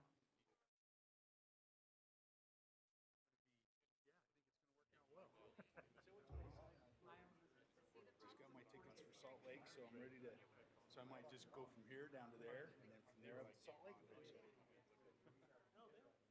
So I didn't realize it. Reno was ranked seventh. We'll see, they still have, they've got some work to do, they gotta gel, but, man, do they have a lot of talent. It's a long season. It's a long season.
If everyone could find their seats, we could go ahead and get the meeting going again. Mr. Cox here. Is Mike Cox here? Yeah. All right, we'll go ahead and open agenda item number 7, fiscal year 2019-2020 Big Game Release Plan, Wildlife Staff Specialist Mike Cox. For possible action, the department will present the fiscal year 2019-2020 Big Game Release Plan for the Commission's consideration. The Commission may vote to approve or amend the planned big game releases for fiscal year 2019 and 2020. Mr. Cox? Thank you, Mr. Chair, and to the rest of the folks here. My name is Mike Cox, the statewide Bighorn Sheep and Mountain Goat Program Coordinator. Looks like today is a day of thanking people from the past, and I wanted to thank some people that recently got an award this summer at the Pronghorn Workshop that we hosted. It's a West-wide workshop, and we hosted it here at the Atlantis. And Alan was explaining to you of all the restoration efforts that he and his staff are working on. And even though I've been in the game division my entire career, I know habitat is where it's at. And we recognized some people that were a part of the initial effort to get restoration methods and techniques honed and refined, especially in getting kochia to be accepted, at least with BLM, to be put on the ground. And so this summer at the Pronghorn Workshop, we gave a special recognition award to 4 individuals that worked together in the 80s and 90s and actually through the 2000s to perfect the use of kochia, the use of herbicides. And those 4 people were Ken Gray, one of our former biologists out of Elko, who had to deal with all the fires in Area 6. His counterpart, who was the restoration manager for the Elko district office, Tom Warren. And they, in fact, were friends outside of the office. And those 2 worked hand in hand to make sure restoration efforts were completed. And the other 2 were with USDA Agricultural Research Station, Dr. Jim Young and Charlie Clemens here at UNR Reno.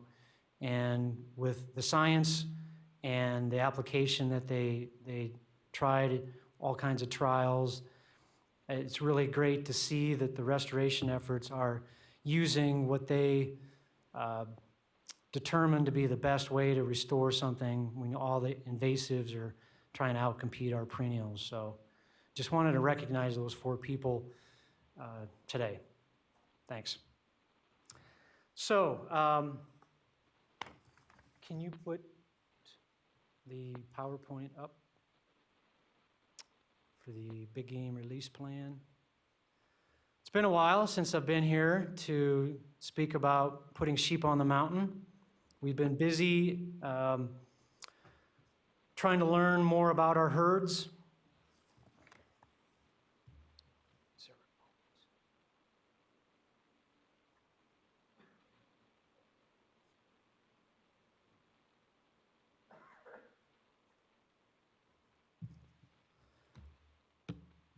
So it was 2016 was last year. We put some sheep on a new place. And since then, we've been learning a lot about our herds in terms of pathogen profiles, their herd responses to having been exposed to Mycoplasma pneumoniae and other pathogens. And that information has helped us seek opportunities where we can safely put sheep on mountain ranges with or without the pathogen and feel pretty comfortable that we're going to have success.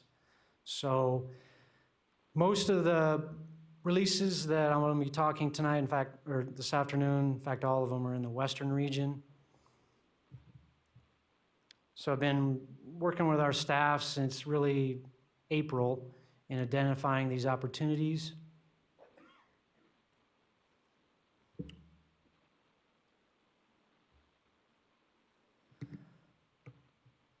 This is a map of all the past in-state releases and out-of-state releases and captures that we've done, whether it was us getting the sheep or sheep going somewhere else.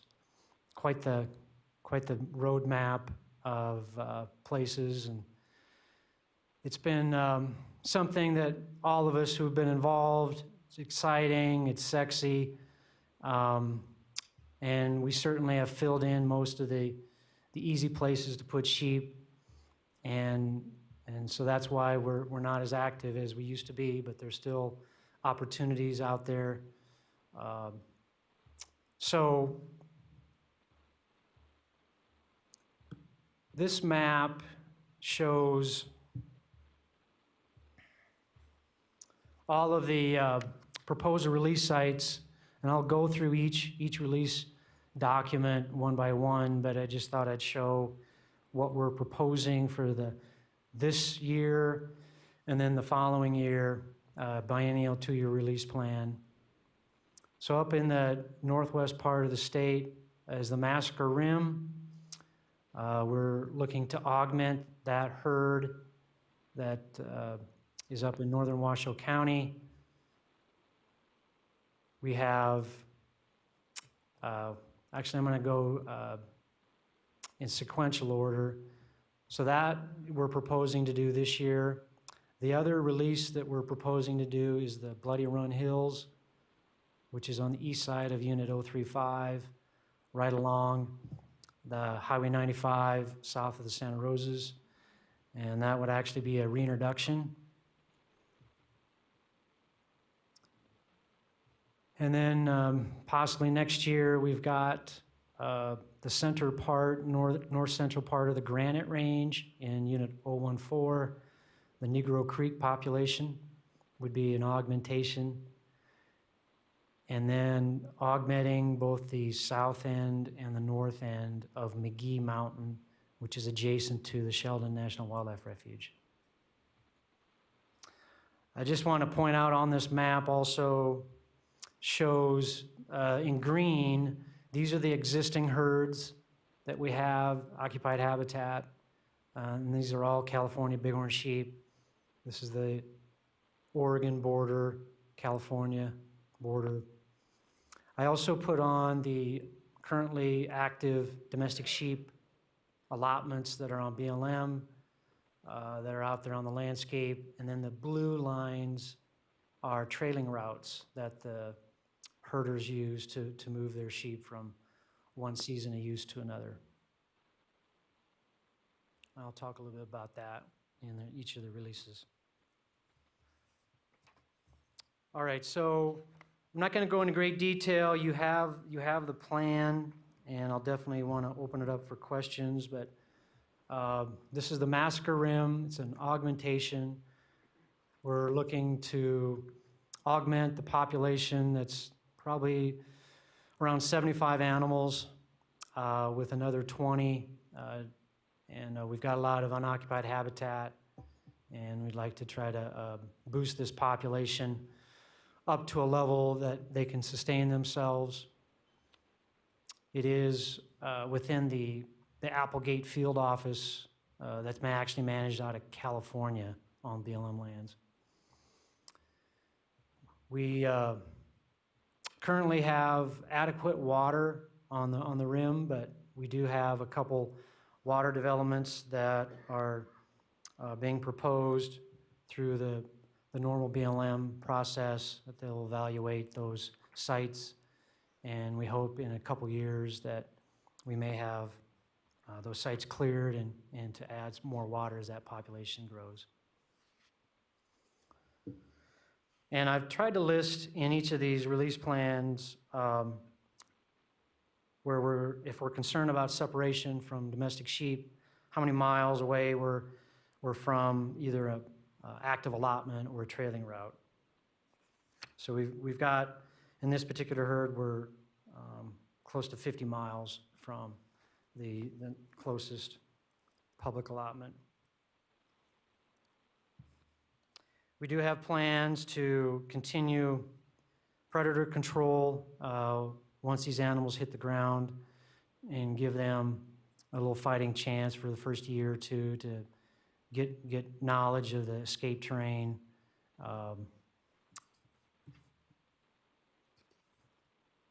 Okay. I'm just going to go through all four of them, and then you can bring questions up on any of these. Or would you like the questions now? No, I think go ahead and then we'll have questions. Okay. The Bloody Runs, as I said, it's a reintroduction. In fact, Jim Jeffers, before he retired, was looking to try to restore sheep here and just ran out of time. So Ed Partee has picked up the ball, and we're excited to put sheep back in the Bloody Run Hills. We're looking to use 30 to 40 animals from the Pine Forest Range. This is within the Winnemucca district of the BLM. Unique situation here is, like many places along the I-80 corridor, it's a checkerboard of private public land. And now the Crawford Farms, which is a cattle operation, they own all the checkerboard square miles that exist in the Bloody Run Hills. And we've been in contact with them several times, and they're excited to work with us to restore bighorn. We'll be working with them on an MOU that lines out some of our roles, such as hunter access, managing that herd so it doesn't impact their cattle operation, and a few other stipulations. So we have that little added challenge, but it sounds like it's quite doable. I had mislabeled or misstated the distance to the nearest grazing allotment in here, domestic sheep grazing allotment. It's actually, we're about 35 miles away. I've always said if we can be 20 plus miles, I feel pretty comfortable. Another challenge to this reintroduction is the Santa Rosa Range to the north. We have detected pneumonia. We had an event back in '06. That population is still circulating. the virulent pathogens. And so we're going to have to be extra vigilant, spend a little bit of extra time to monitor the sheep that are released in the bloody runs, and also to monitor a bit more the herd on the south end of the Santa Rosas and do what we can to prevent any interaction. The McGee Mountain augmentations are on the McGee Mountain is a big chunk associated with Oregon Canyon and Idaho Canyon east of the Sheldon National Wildlife Refuge. And it is primarily managed by the Winnemucca District of BLM. And our populations kind of took a dip during some of that drought period. We had some dispersal, so we feel like things are doing well up there in terms of habitat, water, and we'd like to try to augment both the south and north end of that habitat.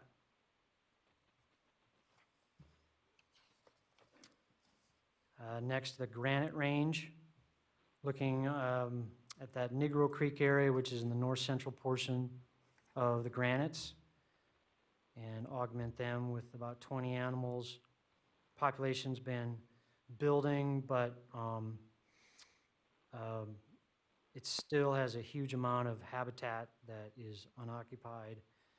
And we do have some mountain lion issues there that's been impacting the herd, and we feel like if we can get over the nucleus of about 50, 75 animals, get it up to 120 or so, they can be sustainable without much help from us.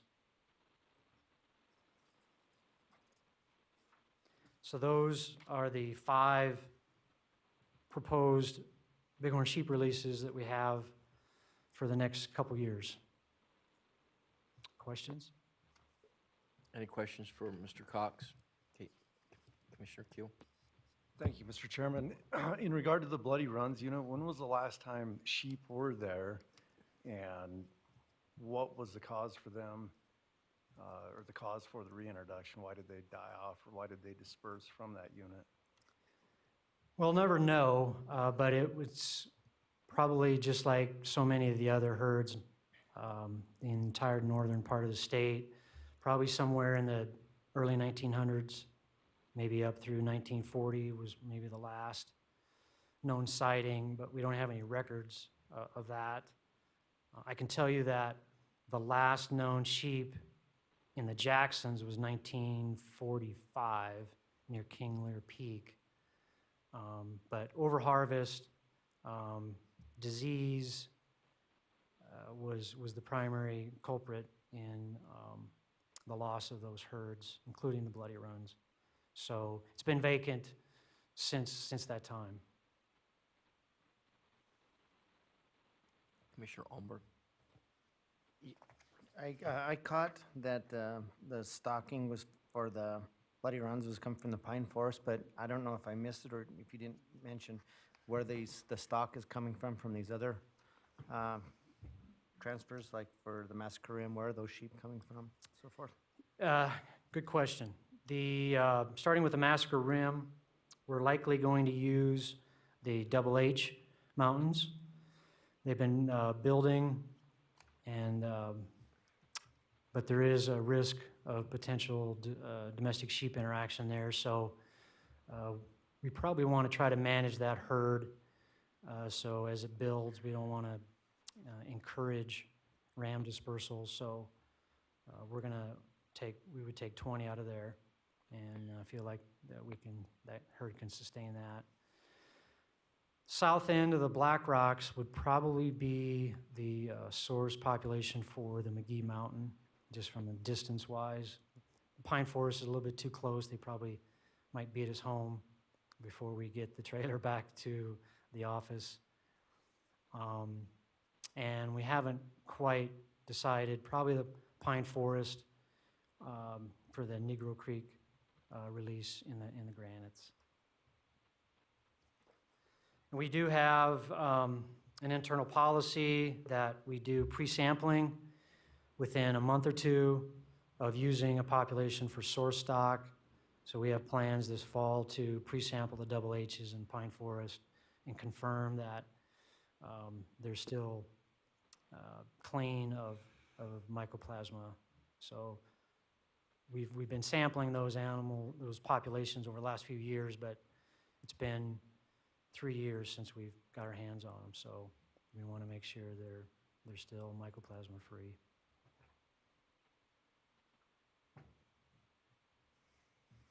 Commissioner Hubbs? Just in terms of the reintroduction or augmentation, when you're stating that there is an occupied habitat, I guess I would just think that over time, the population itself would naturally go up to carrying capacity if it truly was an occupied and potential habitat. Is that the case, or is there another reason that we're using the augmentation? Is it because of hunting, or is it just because we're trying to kind of expedite those population numbers more than they would naturally do so on their own? You know, it's the latter. Sometimes we're impatient, but in other cases, we see if a population gets below, let's say, a dozen ewes, it's really at high risk of blinking out. And so you've got this minimum viable population size. And we're not there yet on these populations, but we feel like if we can get over 100 animals, a good core of about 70 ewes, that it's going to be sustainable. And again, as I mentioned, we've got some lion predation on the Massacre Rim area in that Negro Creek of the granites.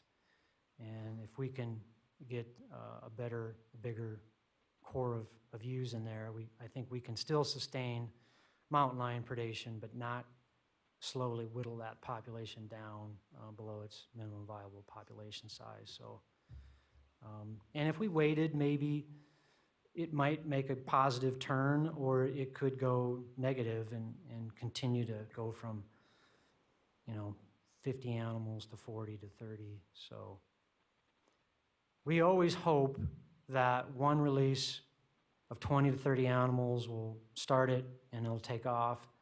But we certainly have had our history of needing to help some of our herds, give them a little, as our biologists say, a shot in the arm. And it has worked, I would say, over half the time to augment them, even if it's been 4 or 5 years since the original release. But certainly, we might consider the bloody runs. We're going to try to start with 30, for example, as a reintroduction, but we might try in a couple more years put another 20 in there and just get that herd up to a good size right off the bat. It is part of what I've learned in wildlife management, more of an art than a science in restoring bighorn sheep.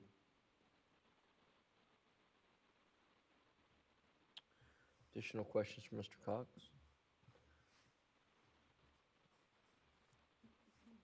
This is an action item, so I will take it out to public comment. First, starting in Las Vegas. Any public comment in Las Vegas on the 2019-2020 big game release plan? No public comment in Las Vegas. Thank you, Mr. Chairman. Thank you. Public comment here in Reno.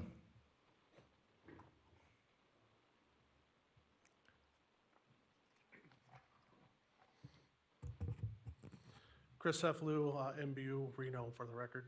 I guess it almost goes without saying that MBU is in full support of this sheep trap and transplant plan set forth by the department.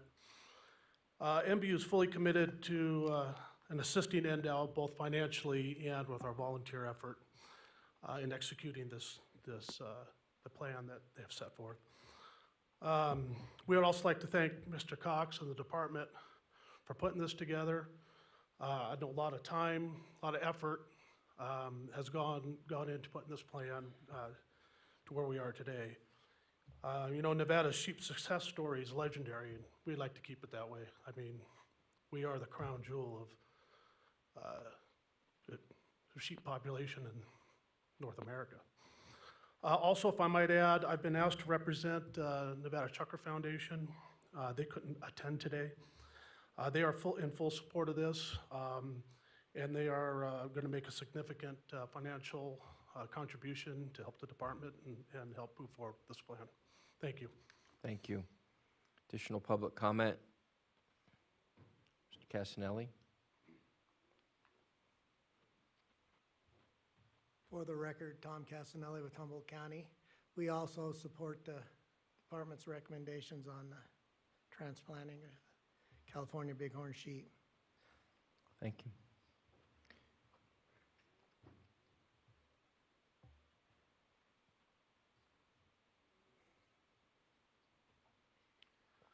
Well, Larry Johnson, Coalition for Nevada's Wildlife.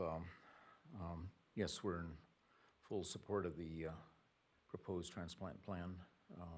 There's been a lull in these activities that we viewed with alarm, quite frankly. It's good to see it at least beginning to get back on track. We'd like to see a lot more of this continue in the future. We think there's all kinds of opportunities around the state for this program to continue in its tremendous success. It is the most ambitious big game transplant program in North America history, and it's also the most successful. You got to realize that every animal we hunt today would have been on the endangered species list 100 years ago if such an act would have been in place. It's only been in the last 50 years that this effort has taken place to replenish what we have lost. Again, hope this is but a beginning. I also want to thank Mr. Cox and Mr. Wasley for reinitiating really this program. I've also worked with both gentlemen, and a program will be brought before the commission here probably within this next year to also restore bighorn sheep within the Pyramid Lake Indian Reservation, a program that I've worked on for over 30 years. You may not know, I was past president and 30-year director of Nevada Bighorns Unlimited. I had the distinct honor of my wife and I running to British Columbia in the wintertime. I got to jump out of helicopters, wrestle sheep down to bring back to Nevada. It was probably one of the absolute high points of my involvement in wildlife, and has been an absolute honor to be involved in this program. There was a comment asking if hunting impacted sheep populations in the state at present. And of course, overhunting, market hunting, uncontrolled hunting was a large reason of their demise in the 19th century, particularly. But the present management programs are so squeaky conservative that, number one, hunting quotas have no impact on these herds, absolutely at all. Not only that, we are hunting in these herds, mature males, and since boys don't have babies, there's not an issue with hunting in these wildlife populations. Studies have clearly shown that as few as 10 males per 100 females wind up with 100% pregnancy. Our animals are managed such that even in the mule deer populations at 30 bucks per 100 rows typically, and with bighorn sheep much higher. In fact, oftentimes 50-50 ratios between males and females. So harvesting of males, particularly older age, mature males, has absolutely no impact on this population at all. But in summary, again, hey, glad we're back on track and getting this program back up to speed. Look forward to it, and we wholly support it. Thank you. Thank you. Mr. Belding? Mel Belding, speaking for myself. Thanks, Endel. Thanks, Mike. A few years ago, I was at a trap and transplant, and we're having dinner at a Pizza Hut, and Mike took me to the side and said, Mel, I don't want you to get mad, but we're going to blow a breath here. We're going to start slowing this down. We're going to get some answers. And I'm glad we're at where we're at right now. Like Larry said, there's a lot of places here where we can put these. This is a start. It's a great start. I totally agree. You know, maybe next year, something that they're doing in the McGee Mountains, one of the places that anybody that hunted sheep in 032, that was their go-to spot. Then a few years ago, we lost that. Why it was, I don't know, but it just does my heart good to see this, and I hope you guys support it. Thanks. Thank you. Any additional public comment coming up, Mr. Flowers? Rex Flowers speaking for myself. It's a great program. I'm glad to see we're getting some more sheep in the Washoe. My only concern is on the granites under the predator part of the program. It says that they'll practice predator, well, if we lose any collared sheep, they'll look for the cause of the mortality, and then if it's a lion, they'll remove the offending lion. We know we have a lion problem in there, so I would hope that they'd be a little more proactive and do some predator control in there prior to planting the sheep, since this is over a year away. Thank you. Thank you.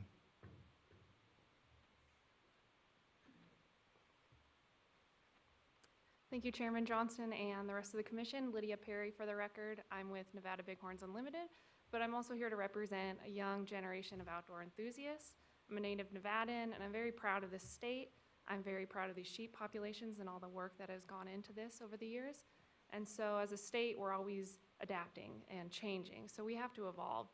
And I'm just also here to ask you to look at this with an open mind and consider these bighorn sheep populations, but also consider my generation and the future generations that enjoy these. So thank you very much. Thank you.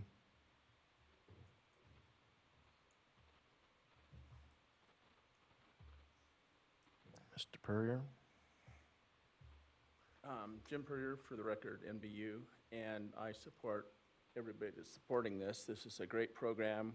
I was on the original NBU board in 1981 for Reno, and this will make our volunteers extremely happy, and everybody on the board. This is a good move, and we can move forward. And not representing NBU, but myself, my grandfather, Johnny Weber, was the Boy Scout master in Ely that started the elk transplant program in Ely, along with the entire community, and Kennecott Copper. And that reintroduction was, I think, 31 or 30 elk. One spike bull had to be put down from a broken leg, and look what the economy and the herd has done in the last pushing 100 years, you know. So I think this transplant program, one of the things that I really enjoy about moving and augmenting or reintroducing, it spreads the genetics. And even if you never get to hunt the sheep out of that genetic pool, if we have a problem somewhere else, we can go in and trap some of the sheep in that, let's say it was the Bloody Runs, never had a hunt in there, but they can go trap those sheep and move them, let's say, to wherever they had a big die-off. So it's kind of like planting crops everywhere, so we never lose the entire crop. So I hope you guys can support it. Thank you. Thank you. Any additional public comment in Reno?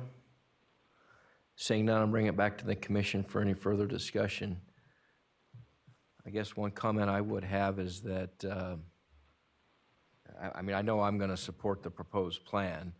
I don't know about my fellow commissioners, but if that were to occur, can we then, is there coordination within the department where this goes to Pat Jackson and says, look, here's the planned releases. We have this money we're supposed to spend on predator control.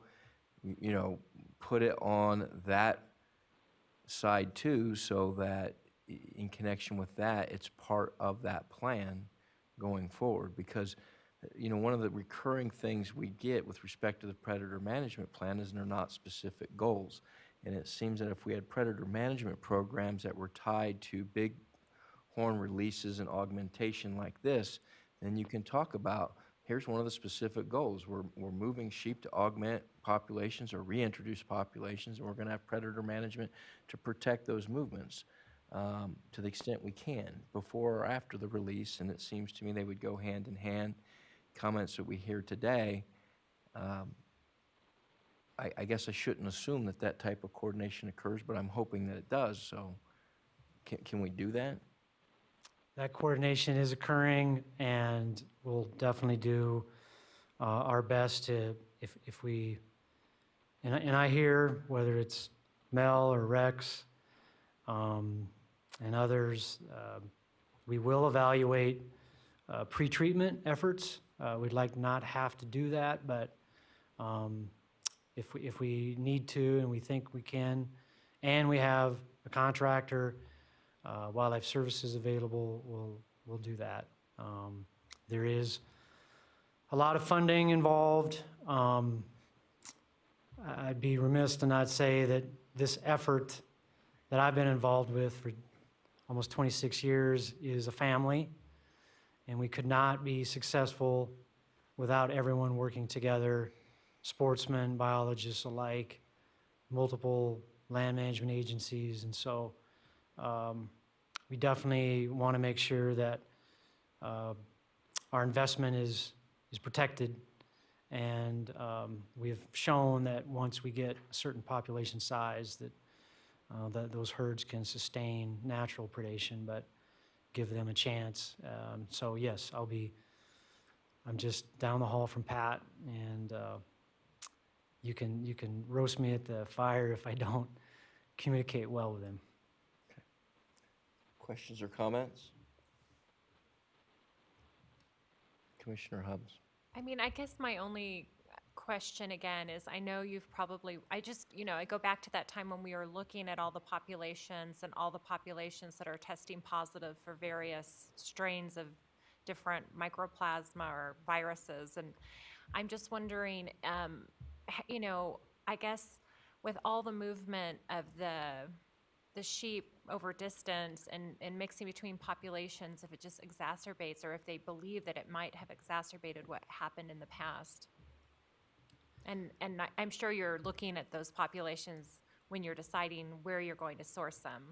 I guess that's my only comment, because it could be really bad if we're sending ones to the wrong area that are carrying things that are going to harm the others. Right, and I'll acknowledge that Nevada and every western state was naive in the 80s and 90s and even the 2000s of moving animals without knowing the pathogens. And some of that is, it's spilt milk, it's dried up, it's gone, but we have new technology and we can detect things better.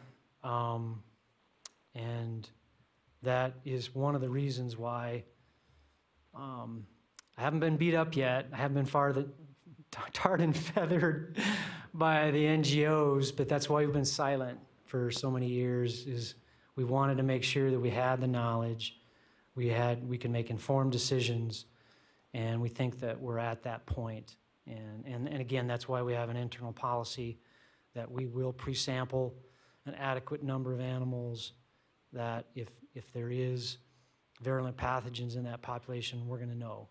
And if there is, we will not use that as source stock.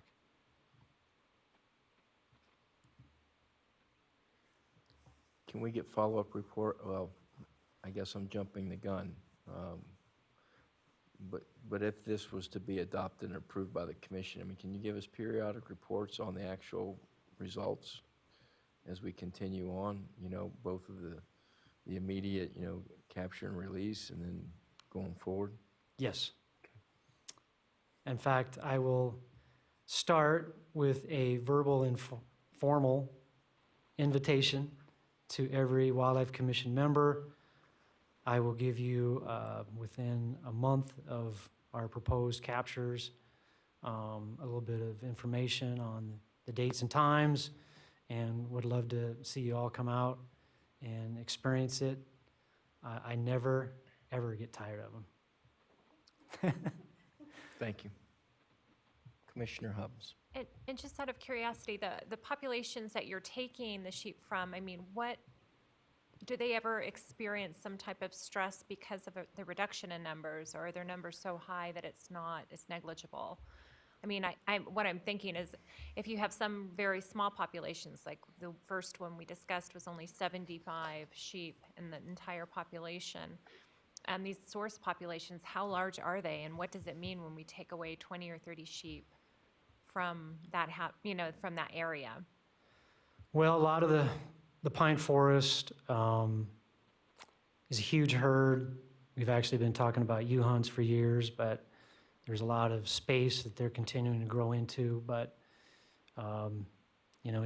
we could remove 100 sheep out of there and it wouldn't miss a beat.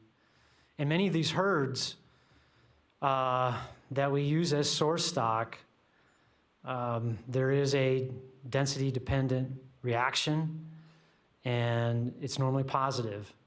And they see that they've got space, they got more time to use water, they've got probably a little bit more forage that's not being shared with more animals, and we actually see a little bit of bump in those herds. The smallest population we'll probably tap is the double H's. There's about 120 in the double H's, but we've done that time and time again on populations around 100 and removing 20, and we can never detect an impact. And I know if anyone knows about Lone Mountain in the 90s, we took quite a bit of sheep out of there, and the thought was we took them below a certain level. I just still don't think it was the cause of that population decline, but we're very aware of the population numbers and what we can remove out there without impacting that herd. So we'll be very cognizant of that. Any additional questions? Motion? Commissioner Olmberg? Yes, I'll make a motion to accept the fiscal year 2019-2020 big game release plan as presented by the department.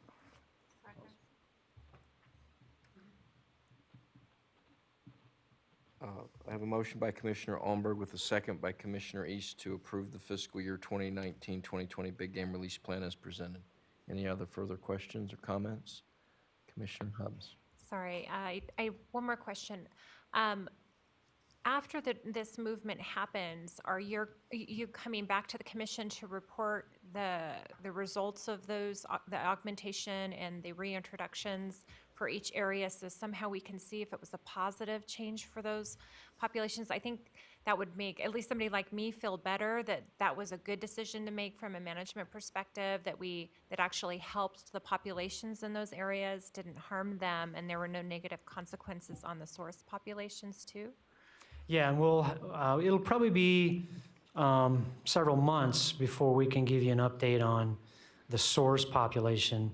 So when, the primary data we'd be collecting to give you an idea if they're still doing well would be our fall surveys, helicopter surveys, where we look at lamb recruitment and other parameters. So, but we'll definitely come and share the information from the GPS collars and any cause of mortalities that we've been able to detect in the release complements. And again, over the next couple years, it'll take a while to see if there is any response of the source populations. Any other comments before I call for the question? Everyone clear on the motion? And all those in favor signify by saying aye. Aye. Opposed? Motion carries unanimously 9-0. Move on to the next agenda, item number 8, request from the state of Utah for Desert Bighorn Sheep Wildlife Staff Specialist Mike Cox for possible action. The Utah Division of Wildlife Resources has requested Desert Bighorn sheep for translocation into the state of Utah. The department will provide a briefing to the commission of recent efforts with Utah and potential options for consideration. The commission may consider this request for possible approval. Mr. Cox. Thank you, Chair. Mr. Chairman, excuse me, Mike, our video is about 7.5 minutes behind. Is there any way that we can get that fixed before we proceed to item number 8? I think something happened at the start of the meeting. We weren't initially connected.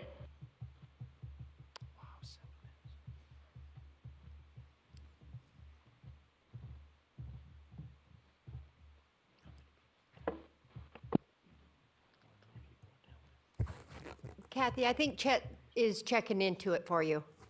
Okay, thank you. Should I proceed or stand down? Well, is the audio current? The audio is current. So, yeah, we can proceed. Thank you. Okay. I will narrate some of the slides. Thank you, Mike.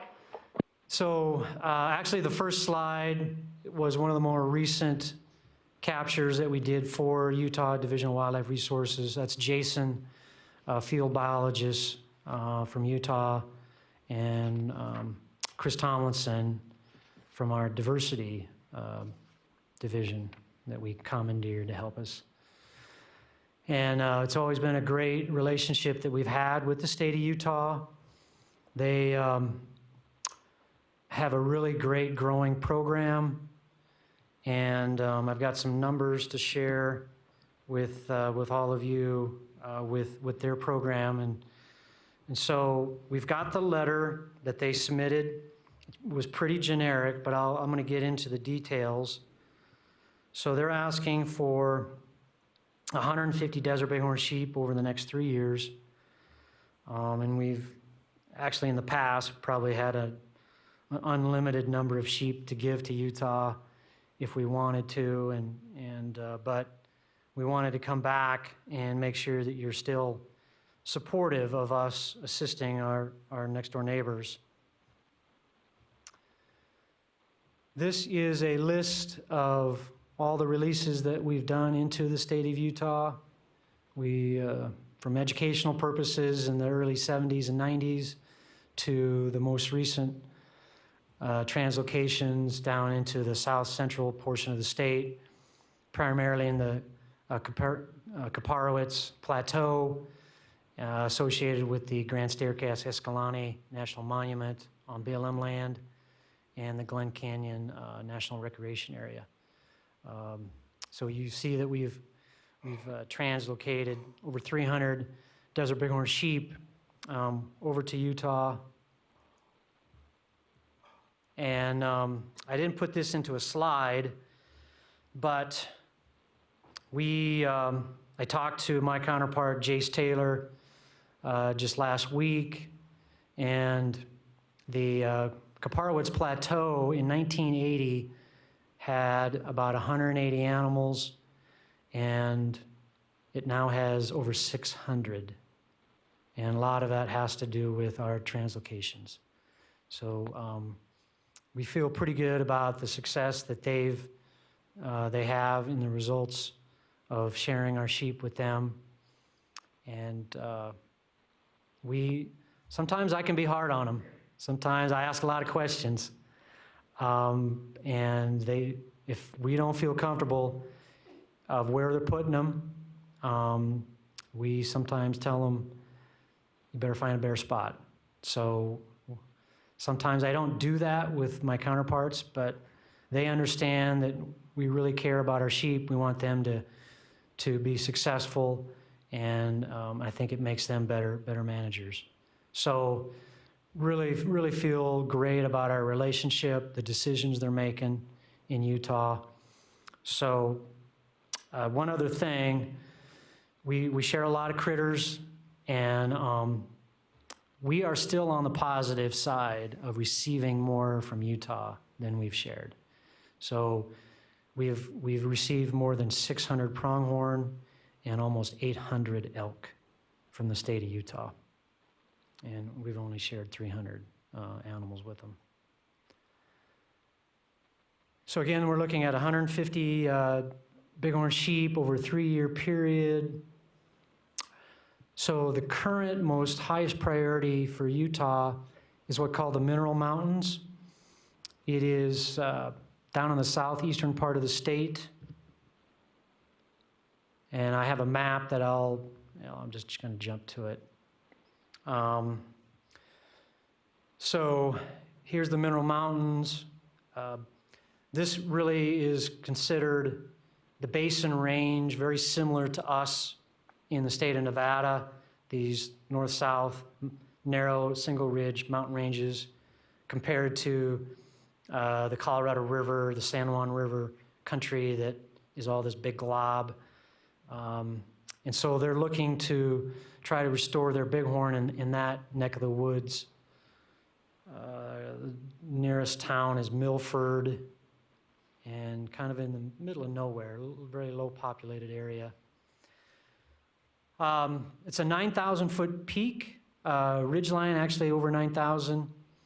And they were wanting our Muddy Mountain sheep, but they could freeze to death possibly if they take the muddy sheep over there. So we have a herd that's bursting at the seams, been doing that for some years, Mount Jefferson. And myself and our southern region are pretty concerned about that population. In fact, we're probably gonna recommend a U-hunt, but I think it would be a great match for source stock. And so we've been in contact with Utah, and so that would be the potential first opportunity. Whether it's later this winter or next year, we're not sure. There's some moving parts on their end.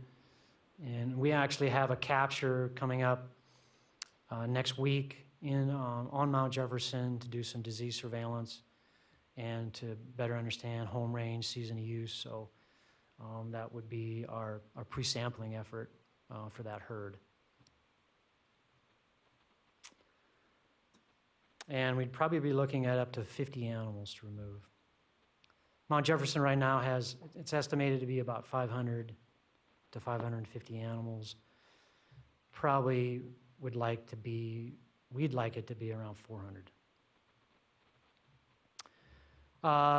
And then really don't have anything specific that the Utah Division of Wildlife Resources is working on, but they've got several opportunities in the hopper, but they're collecting data just like us on disease, distribution of the pathogens in metapopulations, and they're working a lot with Park Service, BLM, Forest Service, private owners, along with livestock producers. In fact, the Mineral Mountains got pretty high profile in their efforts to restore sheep there. There's an MOU with the governor's signature. There's an association of the cattle ranchers that are on Mineral Mountain and the sportsmen and UDWR. So they're working through that MOU, and once that's signed, then they'll have the green light to restore that population. So we don't have anything specific. They could be high elevation, they could be low elevation. We might still be able to use our Muddy Mountain sheep, which we'd love to share, which continues to grow. And again, I think the Mount Jefferson is going to be a great match for that Mineral Mountains or anything else that's pushing over 8,000 feet and has a little bit of pinyon juniper to deal with.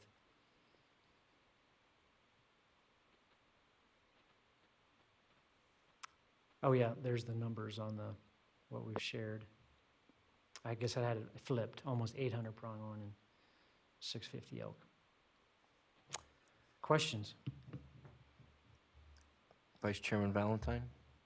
Thank you, Mr. Chairman. Mr. Cox, if this transfer occurs, from Mount Jefferson, will that eliminate the U-hunt possibility? Probably not, but it would certainly drastically reduce the tag quota. So, it's kind of like all of our elk hunts. It's best to begin working on that population before it gets too large. So, and it depends on when they're ready with their MOU. They still have to get signatures on and a couple other steps. It may not happen until, fall, winter of 1920. But it definitely, when I heard about Mineral Mountains over 9,000 feet, I said, we would love to share some sheep with you. And again, it is always the first thing on my mind. Can we share those sheep to help restore a herd somewhere, whether it's within our state or somewhere else, before we consider a U-hunt? Additional questions for Mr. Cox?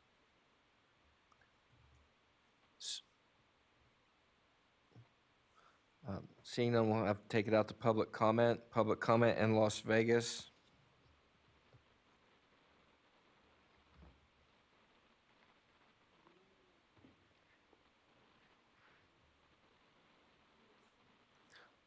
I don't know. We'll go to public comment in Reno, and then I'll call for it one more time down in Las Vegas. Hopefully, they're still connected.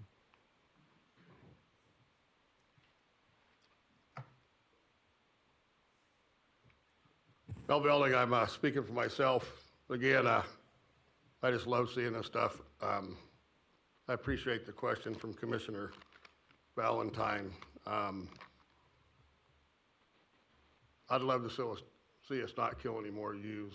I'd rather see them go someplace else or some places in the state that probably need them. I was hoping that we were taking them out of the muddies and taking at least 50. We're not gonna probably have to kill any more of those ewes in there. Hopefully that's not out of the question, but I guess my recommendation, if I may, is I want to see them eliminated, the ewe hunts, somehow. And if we can take the sheep out of the muddies to get rid of that ewe hunt there quicker, and to avoid one in the Jeffersons, kind of new on the radar to me. I didn't realize that we were talking about a ewe hunting there, but it's a great resource. A lot of us guys have poured a lot of time and money and effort and sweat and blood, and I'd just like to see those ewe hunts eliminated if we could. Thank you.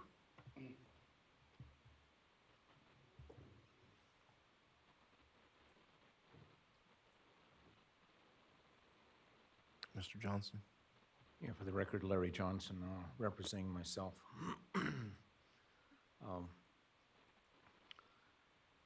First of all, totally support giving Utah sheep. We have been the recipient from so many states and so many Canadian provinces where we can never give back as much as we have received over the decades. I believe wildlife belongs in every ecological niche that will support it, period. This is a great move. I would prefer to see the source stock come out of the muddies rather than the tokemas. The tokemas at 11,000 feet, the habitat is so lush. You walk through meadows where the grass is knee-high. You don't recognize these sheep as being desert sheep. You see ram bands walking out of aspen groves. It is incredible. You could support vast numbers of wildlife in the tokemas versus what is present in most desert sheep ranges. As far as southern sheep not being able to reclimatize during a transplant operation. Hayford Peak, 40 miles out of Las Vegas in the sheep range, is over 10,000 feet. Mount Charleston, 40 miles out of Las Vegas, 30 miles out of Las Vegas, is 12,000 feet. I've come out of the sheep range with cylinders of ice from the knee down that didn't thaw for 2 days. Some of the coldest sheep hunts I've ever been on in my life, okay? Following those snowstorms in those altitudes, you see sheep out there bucking, playing in that snow. It doesn't affect them. I think this is purely a wives' tale that you can't take southern Nevada sheep and put them in any mountain range in the Southwest. I asked Jim Jeffress once upon a time, after my first sheep hunt on Mount Jefferson, where the desert sheep have rumps like mule deer, and they look like bulldogs. They're big, stout-bodied animals, incredible fur on them. So, Jim, how many generations did it take them to adapt to this elevation and to this climate? And he said, oh, about 3 months. That's what it takes, okay? I'd much rather reduce the potential for U-hunts in the muddies by using that as a source. I do think the habitat is so incredibly lush in the Tokima range that 600 sheep, if this was a domestic sheep operator, he'd be running a couple thousand domestic sheep in the same country, okay? The habitat is there, the forage is there. Yes, I realize that there is a concern about sheep density. There always must be kept in mind. I think the muddies are a better source stock, but neither here nor there. The main thing is Utah deserves our help, deserves our sheep. Thank you. Thank you. Any other public comment in Reno?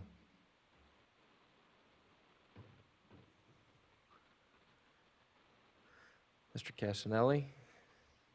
For the record, Tom Casanelli, Humboldt County. We also supported the Utah transfer.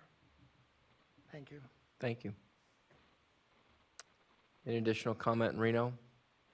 Seeing none, is there any public comment in Las Vegas? No public comment in Las Vegas, and our video situation is resolved. Thank you, Mr. Chairman. Great, thank you. With that, I'll bring it back to the commission for further discussion or a motion. Well, first we'll go down, Commissioner Cavilla.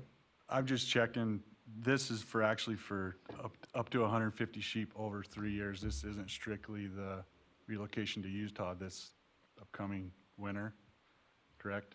The way I'm reading this? Yeah, we'd look at, over the next 3 years, if there's opportunities that they have, that we would share the sheep. So it could be 0 this year, it could be maybe even 100. I doubt it, or maybe next year it could be all 150. So until we get more information back from Utah where their needs and opportunities are. But we've always wanted to give ourselves a few years buffer. Commissioner Olmberg?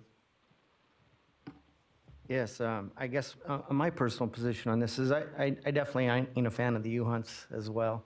I'd much rather move them around. First, the priority is within the state, and secondly, to any state that has cooperated with us.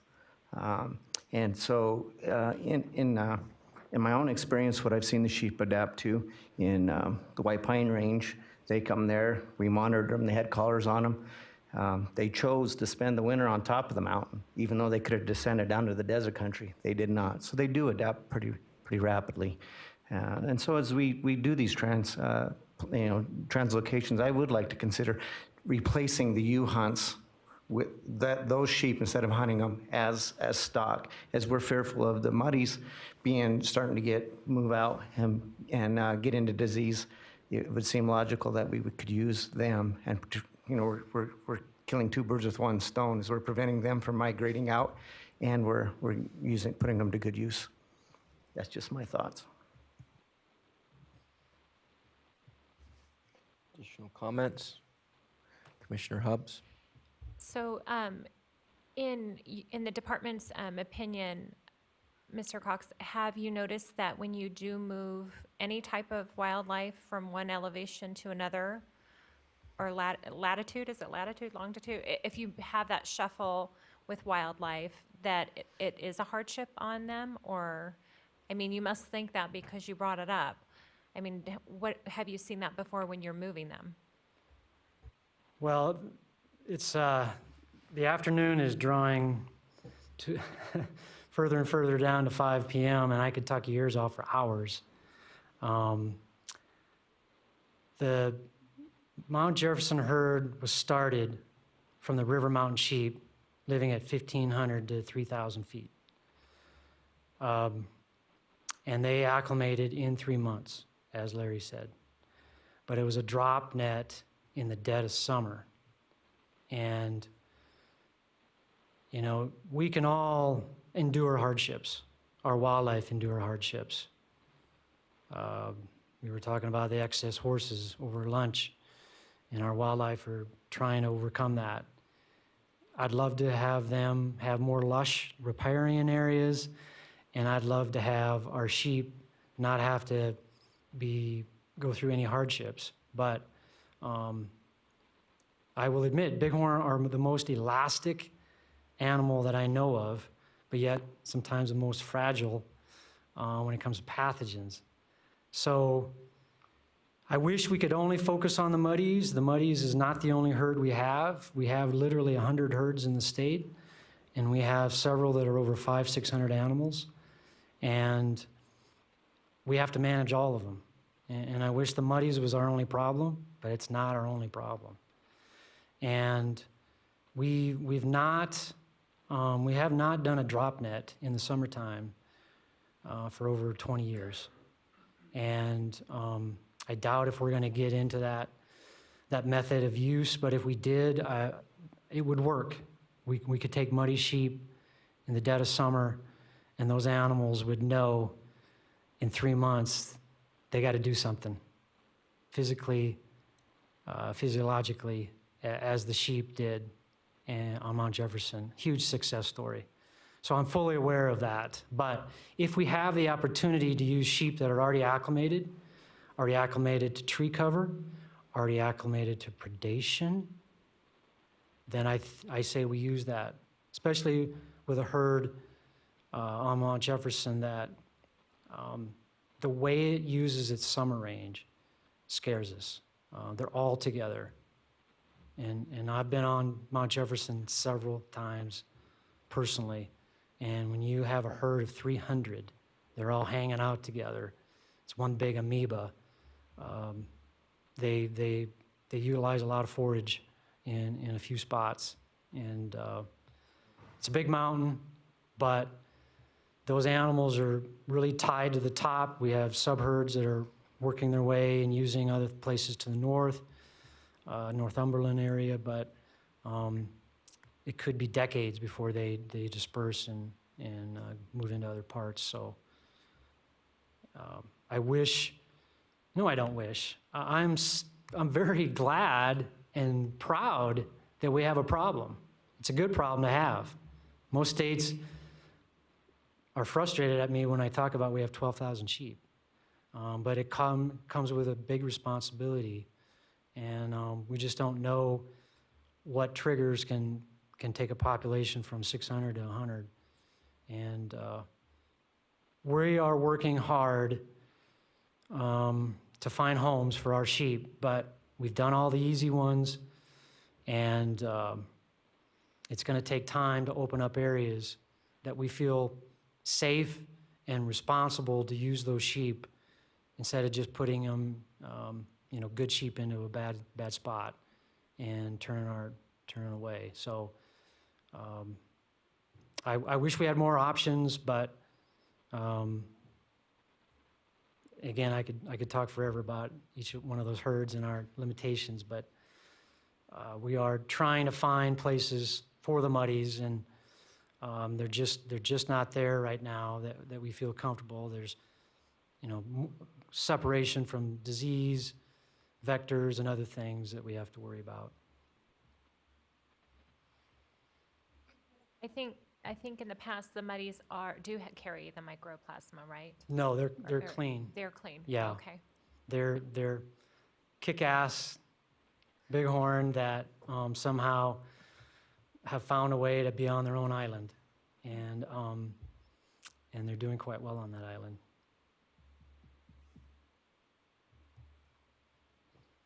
Additional comments? I think I share some of the sentiments from the public and from Commissioner Almberg, and I also saw nods of the head. I'd love to see sheep go from those units where there are existing U-hunts, if that's possible. I just would rather see that occur than the U-hunts. The U-hunts kind of came about in a rather unique way, and I'll leave it at that, because I remember how they came about, because I can't remember if I was on the Lyon County cab or sitting on this side of the table, but it was back at that point in time. And so I'm fully supportive of transferring sheep out of the state to Utah. It's a good thing to do, and I think we should take this as a sign of success, that we can have multiple areas from which we can take sheep to send to Utah, and we're having this discussion. Any further comments? Motion?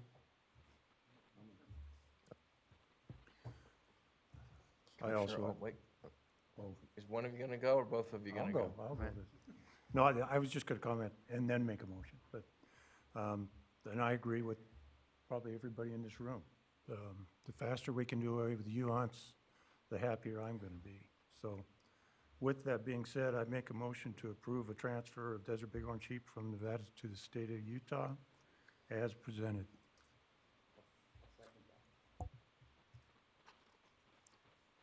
And is that motion then up to 150? Correct. Okay. And the second's clear on that? Everyone clear on the motion? Question? Would Commissioner the vice East? chairman consider making an amendment to his motion that we ask for consideration for units that have U-hunts? Would that be?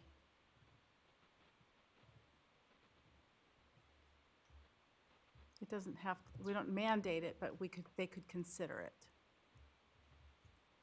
I think it's probably wise that we at least put that in the record. Okay.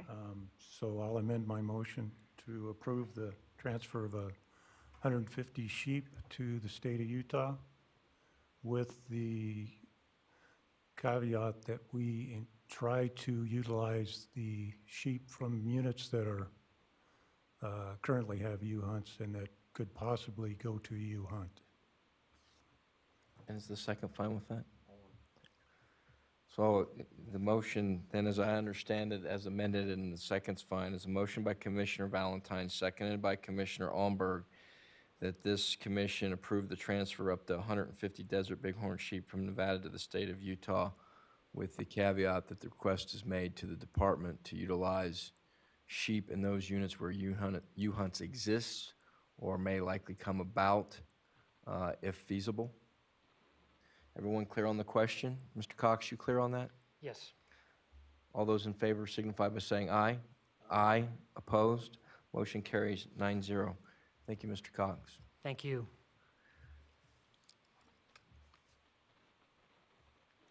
What's the flavor? Break or keep going? Keep going? Keep the tide rolling? Okay. All right, we'll move on to agenda item number 9, regulation for workshop, public comment allowed. Commission General Regulation 482, public and sellable lists, LCB file number R192-18, Data and Technology Services Division Administrator Chet Van Dellen. Workshop public comment allowed. The commission will hold a workshop to consider amending chapters 488 and 502 of the Nevada Administrative Code. The regulation clarifies the authority of the department to remove specific personal information from any list sold or distributed by the department or the department's licensing vendor and makes it confidential. The regulation also simplifies how a person can request that their personal information remain confidential by removing the requirement that the request be in writing. Mr. Van Dellen. Thank you, Mr. Chairman. Chet Van Dellen for the record.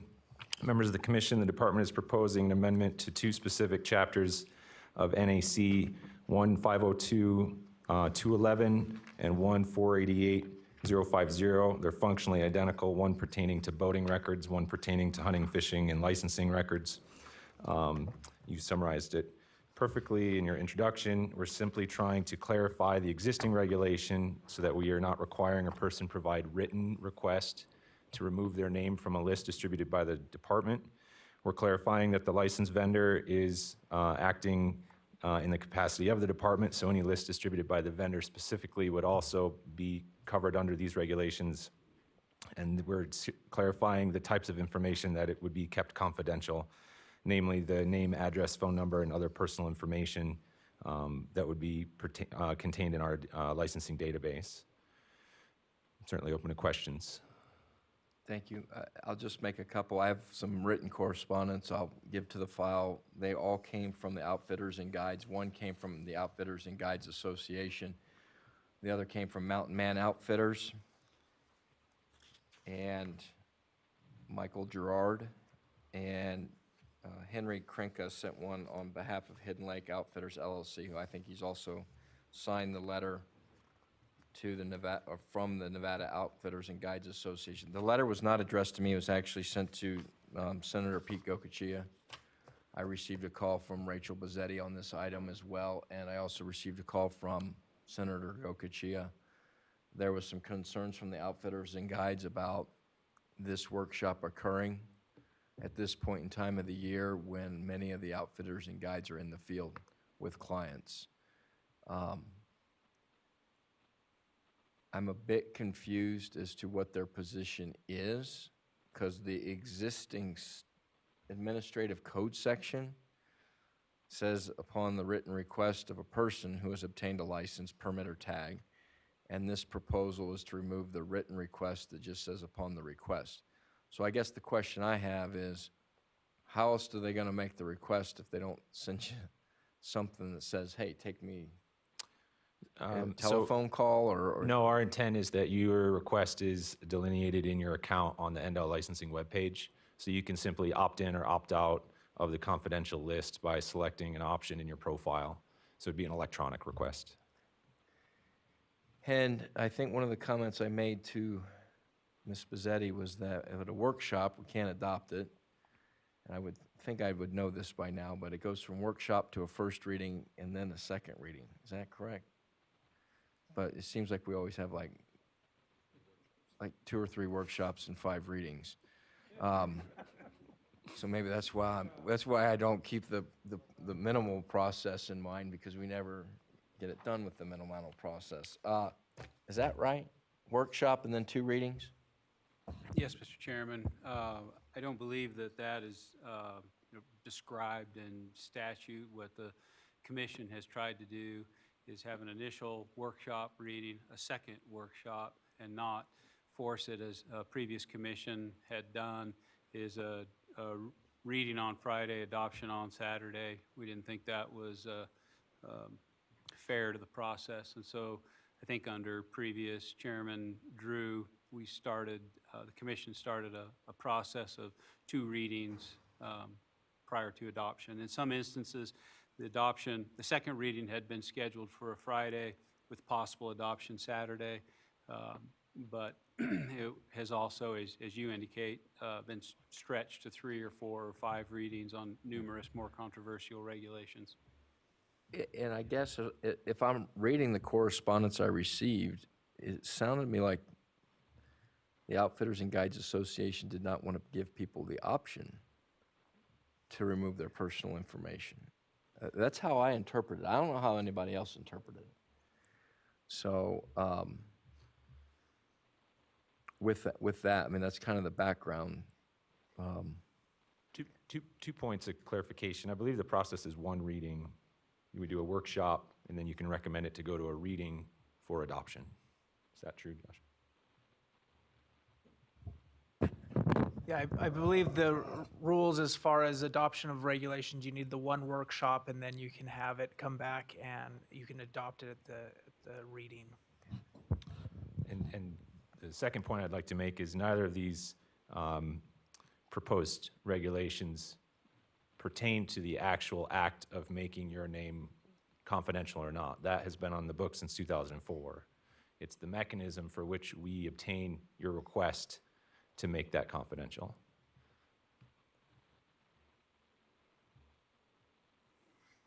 Okay. Any further questions for Mr. Van Dalen or comments before I take out the public comment? Oh, this isn't an action item, is we don't do we do public comment on the workshop? We do. Yes. Okay, I'm sorry. Commissioner Hubbs. I just had a couple questions in the past, how the list was disseminated and how the process worked and why, just to understand a little bit more as to why it's creating this controversy Sure. right now.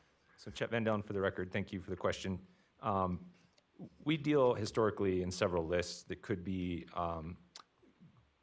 companies that compile data for marketing reasons. It could be companies that compile data for federal reporting reasons. It could be individuals requesting information for their own personal marketing or outreach campaigns. So there's all sorts of lists. I believe the main reason this has sort of come to a head is historically the department has posted the tag results, the draw results publicly on a website. And by finally being able to comply with this regulation, we limited the number of specific names on that post. You can actually see it right there behind you. Click here to download the partial list of the 2018 big game draw results. That used to be everybody who drew a tag. Having the power to enact that request in our new system, we removed the names of people who chose to be removed, which is well over 80% of our customers. So this was something that we had the authority to do, but not a terribly efficient mechanism to do. That's my understanding of why this has become as you put it, a hot topic. So in the past, the licensee would have to actually take some type of action and contact the department and say, I don't want my information on that list in writing or in some form, and it occurred at a very low rate.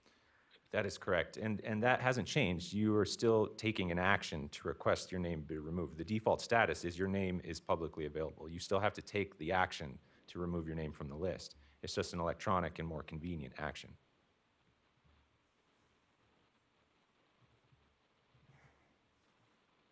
Were there also issues with the formatting of the list after this year's draw than in prior years? I had heard that in prior years, the sellable list was easier to, to use, that like you could take the list that you got from the department and use that file to create mailing lists, and that was not the format that the new list came out from the new vendor. And that was one of the complaints that the outfitters and guides had.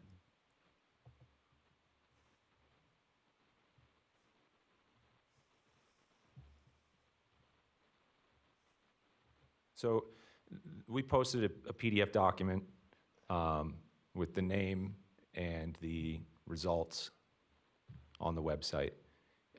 Certainly anyone is freely available to request data from the department if they needed more information, address, phone number, email. If you didn't opt out to be on a distributed list, we give that away upon request. That process is handled through our public records request process, which is documented as we're required to do. So we felt pushing that onto the website would, with the full contact information, would not allow us to track the access to that information. So this list, you're correct, does not contain some of the contact information that has been available in the past, but that information is certainly available through the public request process.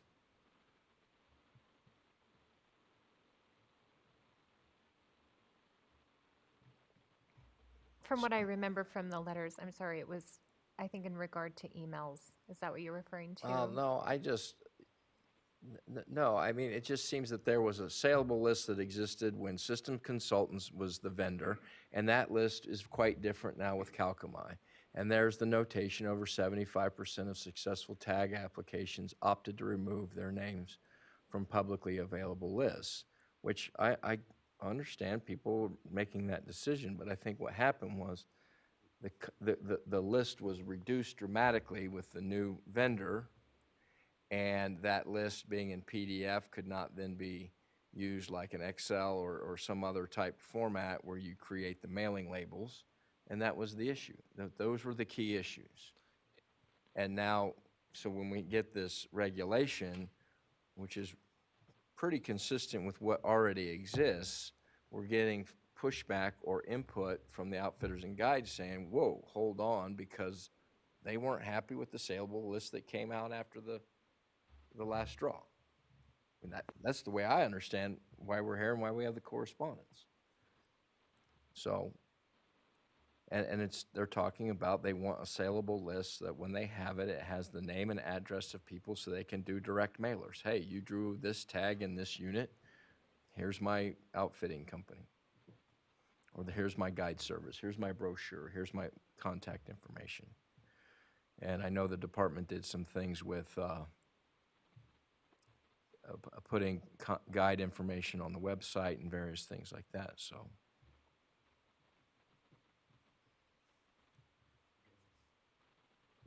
Commissioner McNinch. Thank you, Mr. Chairman. So Chet, you know, I'm trying to piece it all together too, but in clarifying the information that's considered confidential, it definitely listed out the address, which historically has been treated as confidential. And to me, that's the center point of the whole thing. So I'm perfectly fine with people opting in or out. I mean, I don't like to get things that I don't want to get. So I'm fine with people doing that. But it goes down to the report for me. I think what prompted the conversation to remove the address? What makes it confidential? Because if somebody's not wanting their address, why wouldn't they just opt out? But I'm wondering what makes that confidential. Well, so we wanted to define the specific information, and I apologize, Chet Down for the record. We wanted to define the specific information that you were opting out of. So we didn't want to have 17 questions saying, do you want your name opted out, your address opted out, your phone number opted out, your email opted out, and so on. It was your personal information was a package defined by the regulation that you're opting out of. Okay, fair enough. So if that's the case, the people that are not opting out, why wouldn't their address and stuff just be provided? On the list on the screen? Yeah. So again, we need to track who is requesting and how many requests we fulfill and what information we give out from our department. And by posting all of that information on the website, that's not trackable. Anybody can download it and use it as they see fit. So we restricted it to just the name with the information saying, if you need the full contact information, request it from the department so that we can be compliant with our need to track those requests. So if a guide were to call up and say, hey, got your list, but I want the address of all these people that are showing up on this sellable list, what happens then? Did they get the address and everything? Did they get it in the? Of the people who did not opt out, you get it, yes. You get the name, the address, the email, the phone number. Yeah, so you have that information in the background. Somebody calls up, you just hit another button, generate another report, and away it goes. Sure. Okay. Yeah. But you do not, just to be clear, you do not get that information if the customer selected to opt out. Remove me from Understood. that list. Yes. Right. No. Okay. I mean, And I going from memory, I think when it was under Systems Consultants and the draw results came out and everybody was listed, you had name. I think they showed like your hometown. Yeah, I believe it was your home city, yes. And that was it.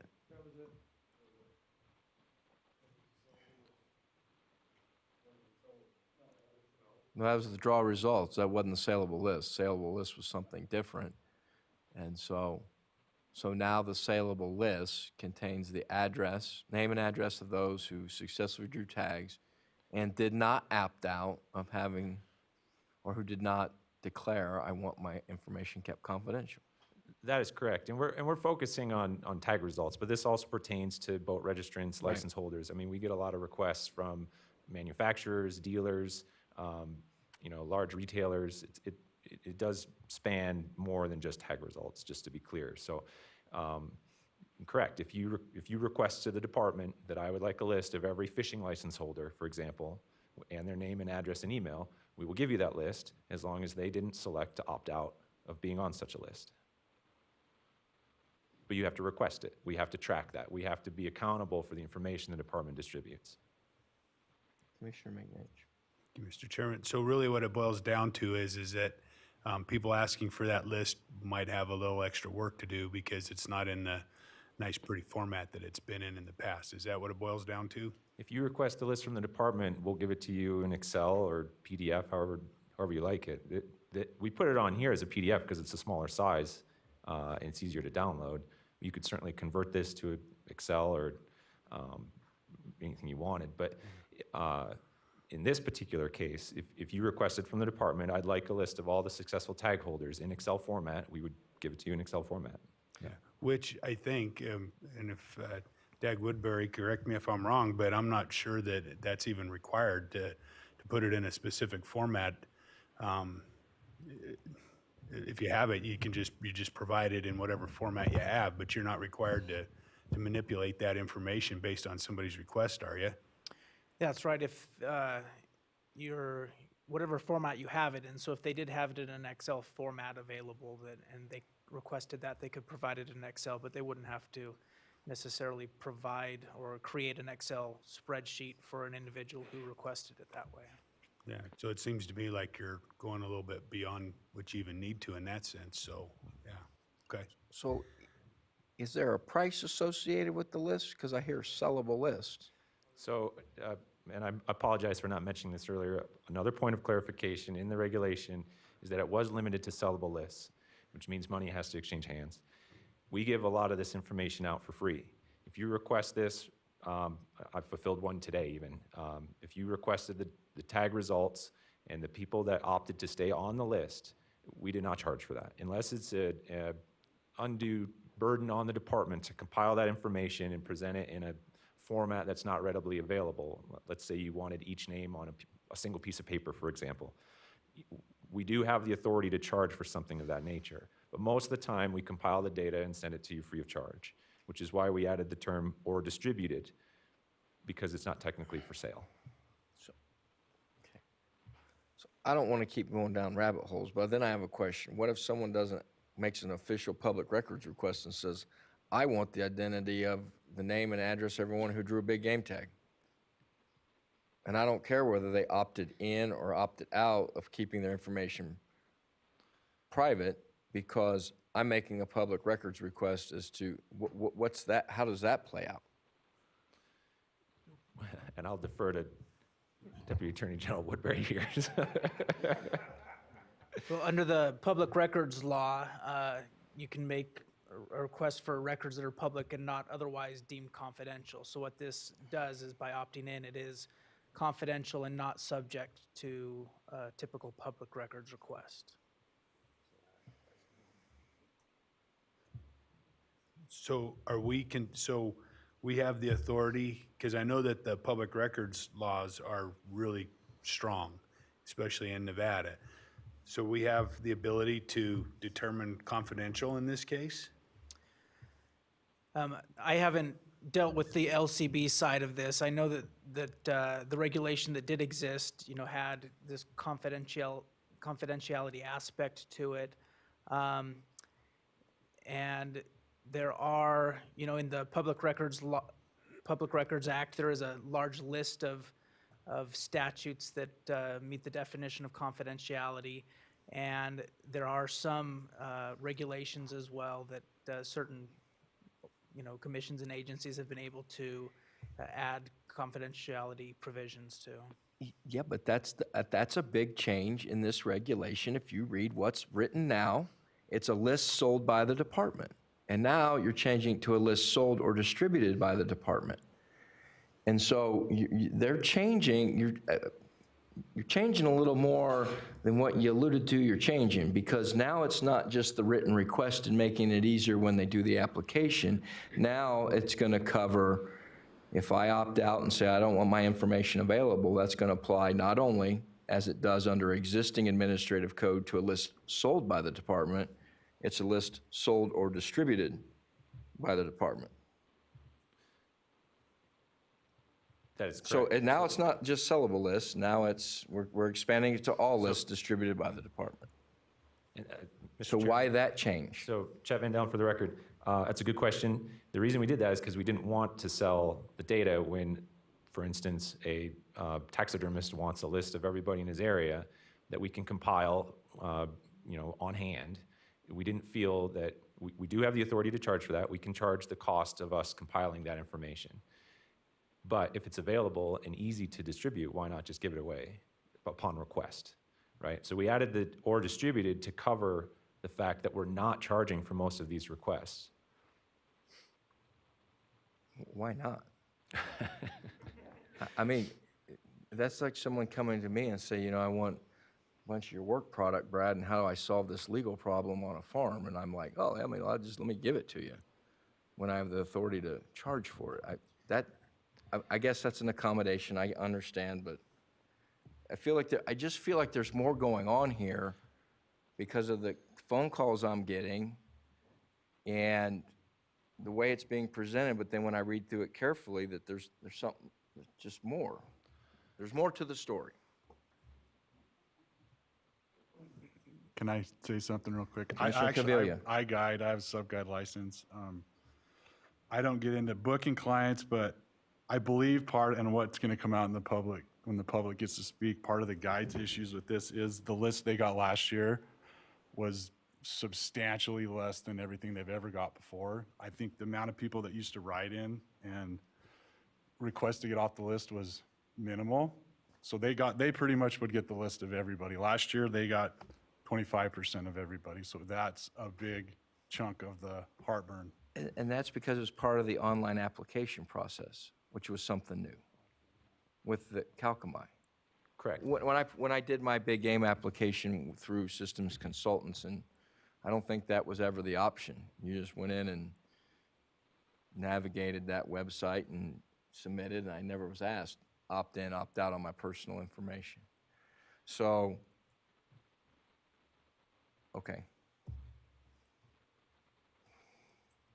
Commissioner Olmberg. Yeah, I think your assessment there about what it comes down to is request to not allow us to opt out. That's the only way that you increase that list back up to what it was, is by eliminating that option to opt out. And I totally understand people's decisions to opt out, and they don't want their information public. I get it. It goes back to things that we've seen and were talked about earlier today. Name and address of people who drew certain types of tags or purchased certain tags, and what you might get in terms of whatever, we've seen the personal tax levied on hunters, and I can understand people say, I don't want my personal information given out. I don't want direct mailings. I don't want emails sent to me. I get that. I think what we have is just people are used to getting something that they were using in their business, and now that they're not getting that. And I can understand where they're concerned. Commissioner Valentine? Thank you, Chairman. I apply in several states, and from my memory, it seems like every state that I apply in, you have that option to opt out on presenting your personal information out to other individuals, whether they're taxidermists or guides or whatever. So I don't think what we're facing here is anything unusual. We're just facing a big change. Yeah. There's a big change. Well, if there's further comments or questions, it is an action item. Is there any public comment in Las Vegas on this regulation workshop? No comment in Las Vegas. Thank you, Mr. Chairman. Thank you. Public comment in Reno. Mr. Flowers? Rex Flowers speaking for myself. Truthfully, I think this came around because we always had a successful, unsuccessful, bonus points, rejected list given out. And last year on our applications, we were given the opportunity to opt out of any saleable list. I believe that's the way it was presented on your application. But that was taken to opt out of any list. There's no reason we can't still have those successful and unsuccessful draw results posted with everybody's name, and just make any list that's requested by anybody a saleable list. So if you have an insurance agency or, in this case, taxidermist or guides, and they want a list of all the people who were successful with all the pertinent information, you'd have the ability to opt out of that. But I think as far as where this originated from, it originated from the fact that we lost the ability to see that successful list, see who our friends, families, associates, what they drew, where they drew.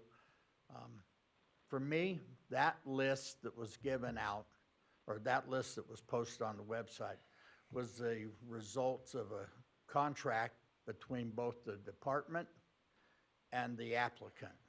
Money changed hands, services were rendered, and that makes a contract, and I believe all contracts should be transparent to the public. All it has to do is give a name and the results. We don't have to have addresses or anything on that. We never had it before, but I think that should stay in place. If you're going to allow people to if you're going to go down this road of opting in and out with two different types of lists, then it should say on there opt in or out on the saleable list, and then opt in or out on any distributive list. Thank you.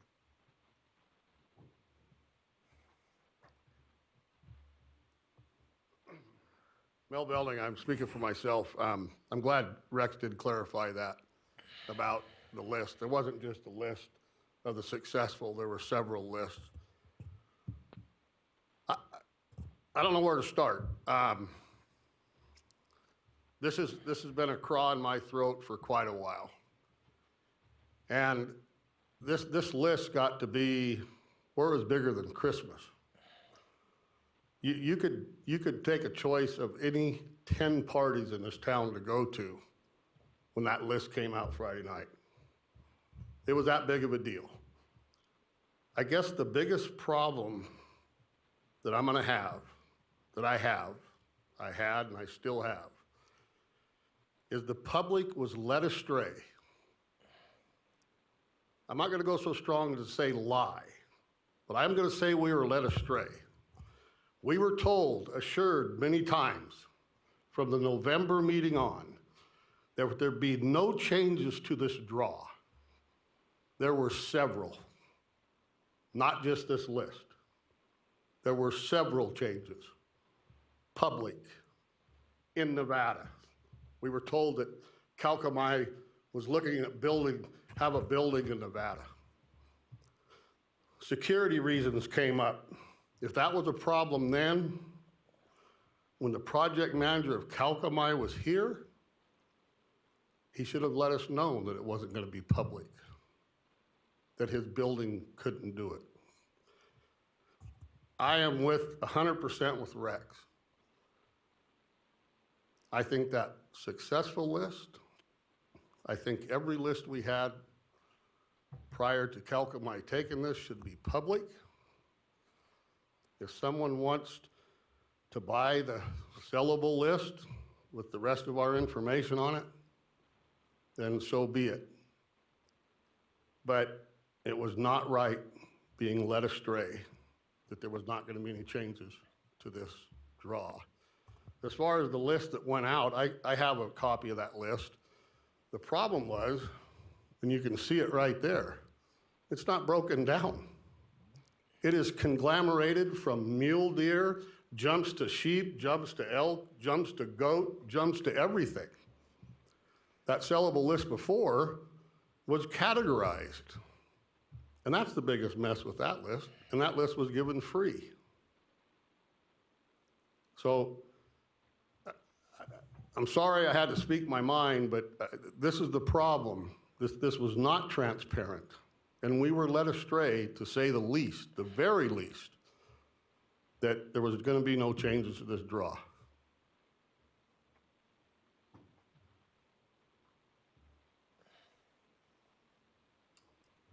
Jim Purrier for the record, and I am owner of Nevada Guide Service. Been in business since 1985. I think this issue is important and controversial enough to not vote on it right away. Let's get some more input, get some ideas. I'm not representing, but I'm the Coalition for Nevada Wildlife. I was on the original board of NBU, and I'm back on there. A member of the Guides Association, and in the 90s I was vice president.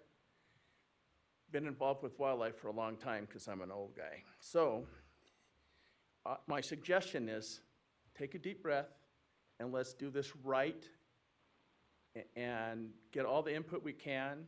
It is a bad season for me and other people. I happen to be off.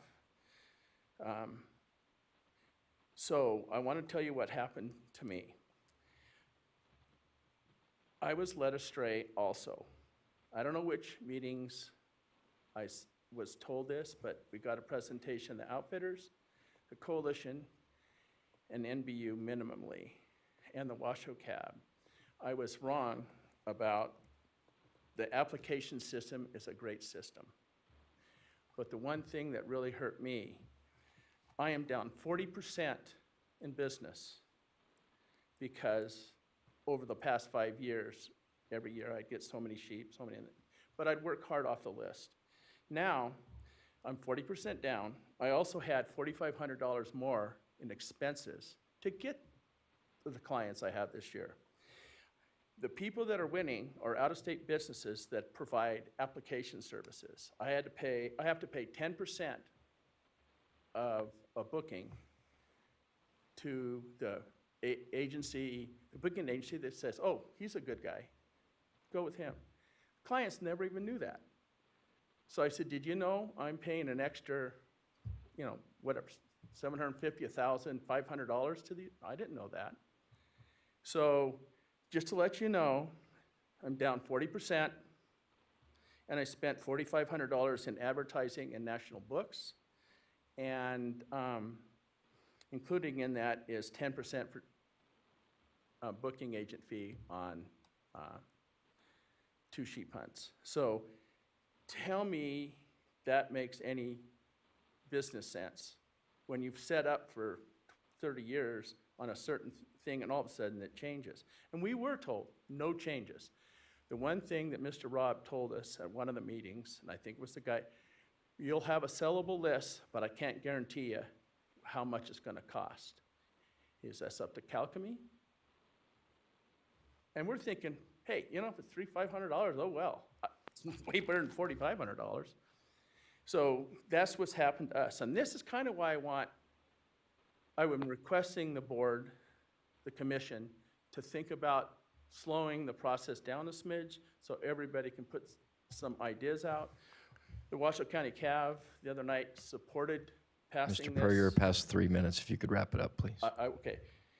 They came up with, I suggested in and out, opt in and out, bear tags or predators. Opt in and out. Opt in and out for big game hunting. So if someone wanted to be able to, I have a bear tag this year. I didn't get harassed because I didn't put it on social media, my harvest. So some of these issues that are coming up are just out of line. Thank you for your time. Sorry. Thank you. Mr. Dixon?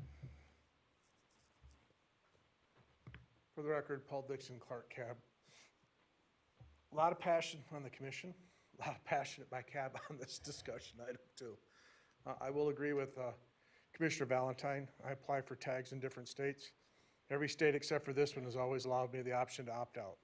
The one thing I hate the most is my carrier for my cell phone sells my cell phone number for a profit across the United States, to everybody and his brother. Our Congress allows that to happen, and I get phone calls from everybody because they can sell my phone number. I think being able to opt out of not having my information sold to whether it's NGOs, outfitters and guides, stores, should be my option, and my privilege is hunting right here in Nevada. Question I have is I heard at my meeting when NSU called and asked for the sellable list right now, he was told that the department's no longer giving that right now. Jack Robb had put a stop on it. Is that true or not? I don't know the answer to that, I'm just asking. So before we even get here, I heard that the department had stopped giving out the list. And so I was being asked whether or not to find out if there was truth in that, and I'll leave that as a question that can get asked after the fact. I strongly support, as did my cab, in a 5-to-1 split vote. And the only reason it was a split vote because the other person who was dissenting wanted an even stronger language than we have right now to basically make sure that we're much more detailed in making sure that we can't, that people opt out. It isn't just they opt out, they want to really make sure that your private information remains private.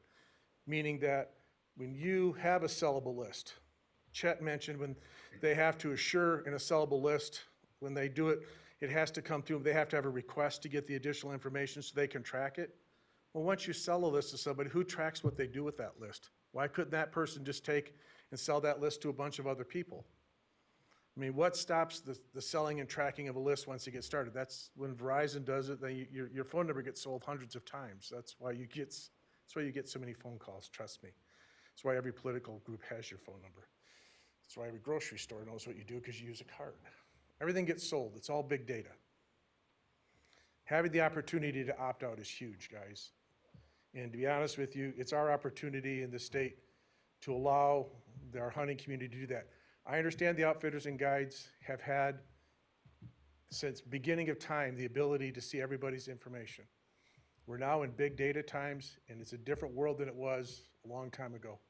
Nevada may be behind the times, but to be honest with you, it's time that people realize that personal information, some people don't want to have their information out there and they don't want to participate.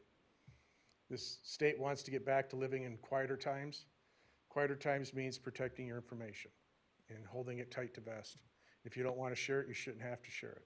So our cab supported that, and that's where we stand. Thanks. Thank you, Paul. Further public comment in Reno? Seeing none, I'll bring it back to the commission.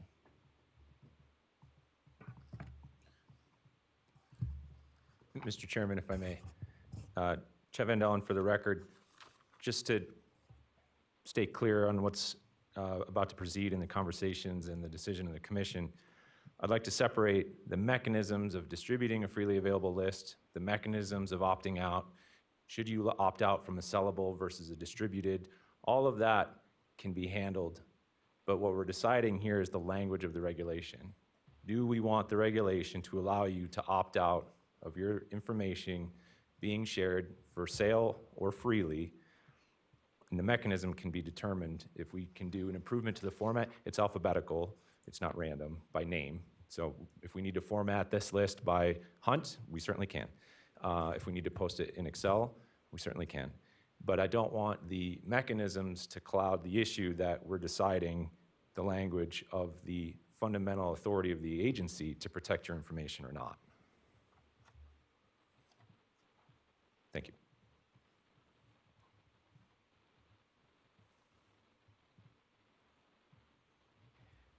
I have a question. Well, I mean, I guess my overall comment, I am inclined to protect privacy, especially with some of the violations that we've seen with our confidential information. We had the whole Facebook thing this year. I'll just bring it up, you know, where we found out we had a lot of our personal information taken and utilized, and I think it kind of creeped a lot of people out. But I also have an issue with transparency in this draw. Even though I don't participate in the draw, I hear this a lot. How do we hope, obviously, that the draw is always fair and that there's no shenanigans. We just want to look transparent once the draw occurs, so everybody feels confident that their odds are just the same as the person next to them, right? And so I was thinking, well, how do you look at that? Do you have to actually have an allegation, initiate a lawsuit, conduct discovery to figure out who actually drew a tag now? There's no other mechanism unless people opt in to see who received a tag. And I don't know if people really take a look at who drew and who did not draw. You know, it sounds like they do. And that there's kind of a check on the system that way. Like if, you know, John Smith gets a tag in every category every year, that would be a little odd, you know, and maybe somebody would be looking at that. Whereas now they're not going to be able to kind of observe it. So there may be distrust over time against the state, even if it's not true, you know, even if everything's going on just fine behind the draw in private or public. Or, I mean, I heard the comment about the private and public. And that would make sense to be in public, especially now if we're not going to have confidential information, you know. So there has to be some form or mechanism to check the state. So I don't really know what the balance is, whether it's the name and county and disclosing that to the people or just letting them completely opt out in general. But we lose a little bit of power to check the state on the draw. That's my concern.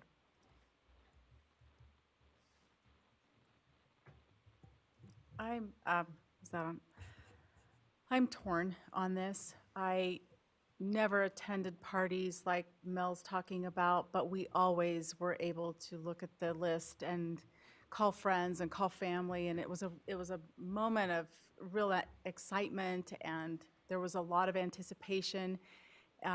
Sometimes you just knew when your checking account was affected. You know, you'd see the debit, and everybody'd look at their checking account on the same day.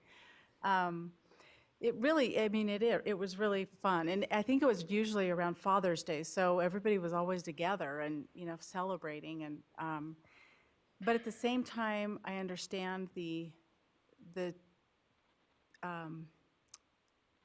identity theft and the protection of data, and the whole GDPR conversation is taking place around the world, and we haven't been affected yet. And we may get affected by GDPR at some point, which is the General Data Protection Regulation. But I also think that Jim made a point. Maybe I do feel like we need to have more of our stakeholders in the room and come up with maybe some other ideas. And I know you're saying, you know, this is not the mechanism, it's the regulation, but I feel like they go hand in glove. So I'm not sure I can support moving forward today. I did get several emails from the Guide and Outfitters Association and guides themselves, and I feel like we need to have a broader conversation, whether it's about the list, the distribution of the list, how it all takes place. I'm just torn today.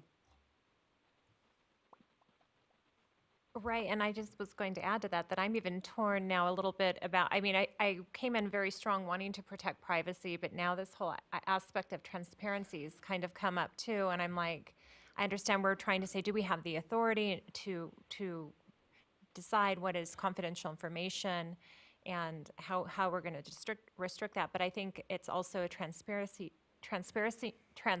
issue along with it, and we need to discuss that as well. What methodology do we have in place to make the public feel like the draw's fair every year? Commissioner McNinch. Thank you, Mr. Chairman. So, I mean, it's a workshop today, so we can't take action on it today. And I certainly agree with Mr. Purrier.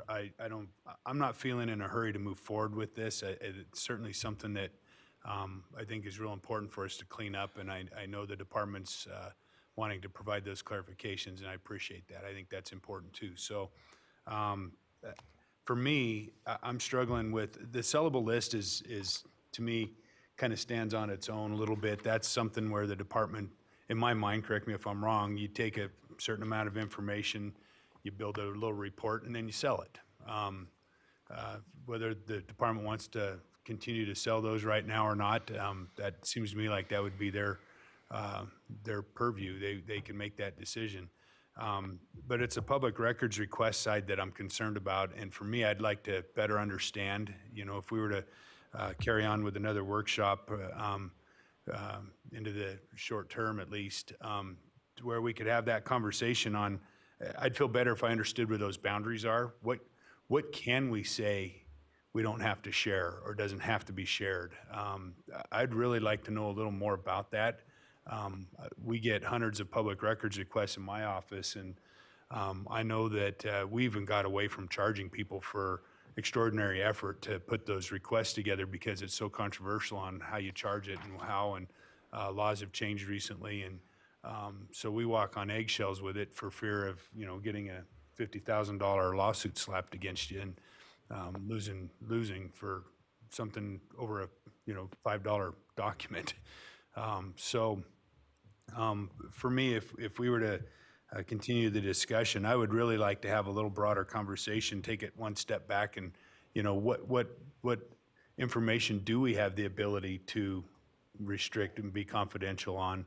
I would feel better about knowing that. I'm all for transparency. I'm all for that balance. I feel, I don't like it when I'm getting constantly pounded with commercials and, you know, asking if I want to, you know, have, take people up on the services they provide. So I'd really like the opportunity to opt out, but I also want to be fair to the transparency and to the public records law. I know it's an important law. It's in there for a reason. That would help me make decisions on where we go beyond that. That's my thought. I guess I'd make a comment that I guess the biggest issue I have is that this regulation came before us and it's talking about the sellable list. And what the proposed language we have in front of us does a lot more than that. The current regulation is that upon the written request of a person who has obtained a license, permit, tag, or other licensing document, remove the name and other personal information of the person from any list sold by the department. That's what it says. It's the saleable list and the saleable list only, and it's only the person who's obtained a license, permit, or tag. Now, the new regulation says upon the request of a person who's applied for or obtained, then and I make a request, whether written or not, then my information is withheld. So what I think that the way I read this is, this regulation, then if I say, I don't want my confidential information shared, which I don't think my name is confidential, but in any event, then you can't put me on a list of successful and unsuccessful draw applicants that was previously posted after the draw, because that would be a list distributed by the department. I've opted out and I've applied for or obtained. So that removes that. So I think this regulation then creates an issue for Commissioner Hubbs regarding the results of the draw being publicly available, which they previously were. Now, do I think the results of the draw are going to tell you whether or not the draw was conducted appropriately or not? No, because the one thing is, take any three people, we don't have the same odds unless we have the exact same bonus points, and we apply for the exact same hunter choice in the exact same order. We don't have the same odds. So who draws what? That's not going to. I have faith that the vendor and the department are going to run the draw fairly. But it seems that there is a lot more going on in this proposed language than a little bit of cleanup on the sellable list. And so I have some issues with that. I have no problem just scheduling a second workshop in January. The outfitters and guides can be there. But I'm not so certain you can say to them, you're going to get whatever information you want if people elect not to be part of that public information. I mean, I get that. And I think what we have here is a change happened, and there is a result of the change that came out of the last draw, a new proposed regulation. I even read in NOGA's letter that they think this was scheduled at this point in time so they couldn't be heard. We're getting a breakdown of trust between all the stakeholders in the draw over one little saleable list. And that can't happen.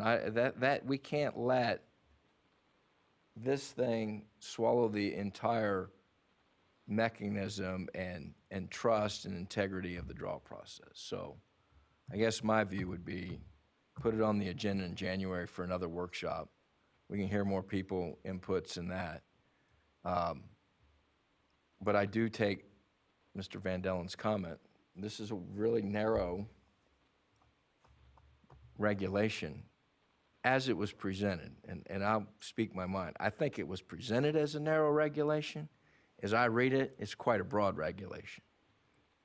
So I think we have to pay close attention to that because there are several changes. When you first read through it, it's like, eh. And then you read through it again, then you read through it again, then you read through it again, and you start to see more and more. And so that's where I am.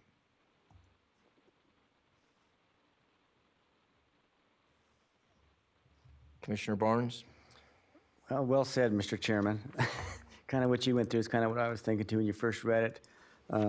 I am in favor of being able to opt out if you want to. In fact, this last year I did.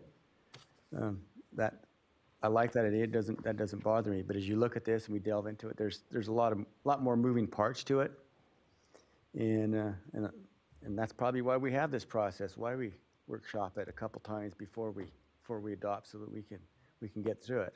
So yeah, I think this definitely is. We need to workshop this again, and that's just part of the process. And I think this is a good example of why we have that process. I see a lot of heads nodding. Commissioner Valentine? Do you need a second for that? I don't think we need to take any action if we're just Right. going to put it on the agenda for a second workshop.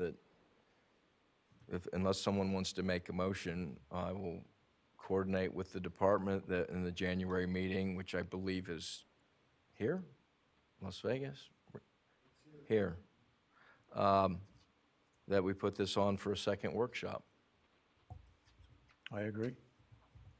So, Mr. Chairman. So, Mr. Chairman, I'm sorry. So, Mr. Chairman, it's no action, so I wouldn't make a motion, but I would ask that the department maybe work with the DAG to help us walk through a little bit of the public records request. I'm not asking for a deep dive into it, but just understand, relevant to removing names, addresses, phone numbers, and other personal information, what opting in and out, where we can and where we can't do that. Having a little better understanding of that might help me with my decision-making. I don't know if that makes sense to anybody else, but I just feel like that's an important area for me. So I would ask that at part of the next workshop that we have the opportunity to maybe talk about that a little more in depth. Yep. I agreed with Commissioner McNinch, and from what I heard today, and I could be wrong, sometimes I can't keep up, and that's all right, but is that if you opt out and they do a public records request as it stands right now, your information will not be released in the public records request. Correct.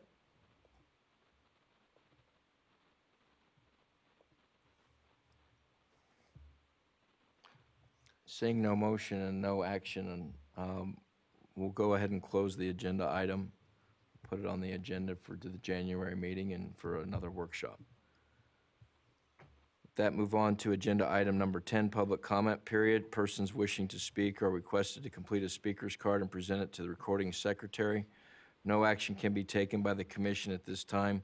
Any item requiring commission action may be scheduled on a future commission agenda. Let's start in Las Vegas. There is any public comment in Las Vegas? No public comment in Las Vegas. Thank you, Mr. Chairman. Thank you. Any public comment in Reno?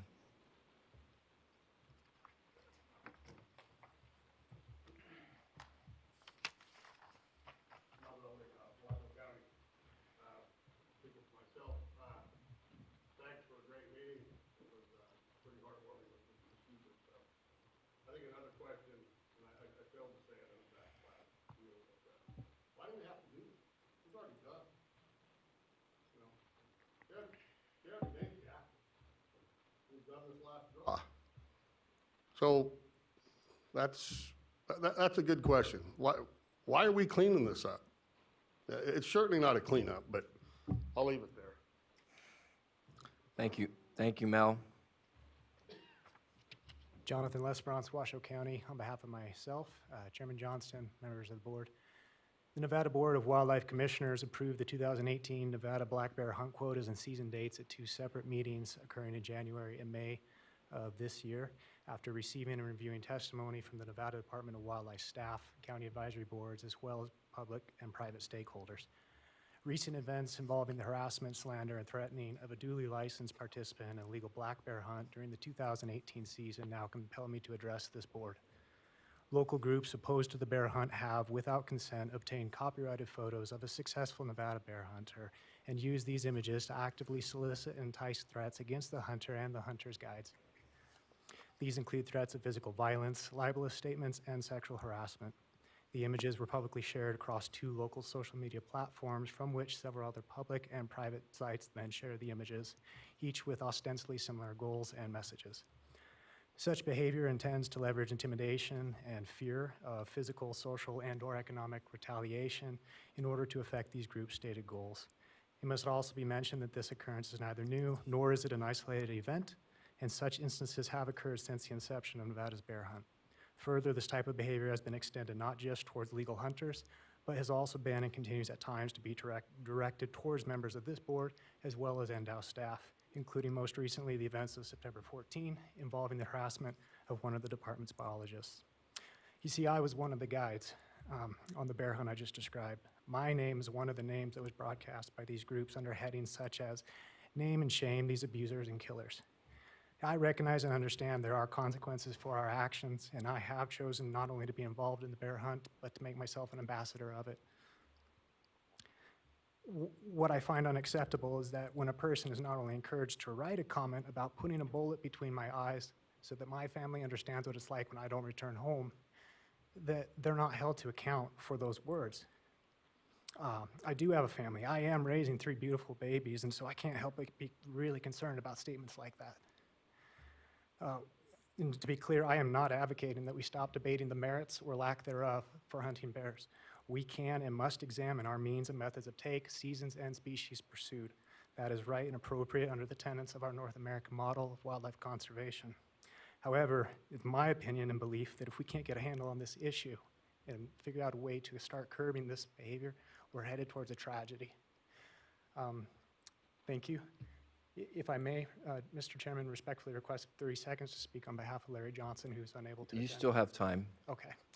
Larry Johnson asked that I also mention, through his involvement with Nevada Outdoorsmen and Wheelchairs program, they had a young woman who was successful in harvesting an antelope, a similar situation. She posted photos of her successful hunt within hours, received death threats, and not only that, but comments to the effect that there was a desire to see her suffer slow and painful death in the same fashion.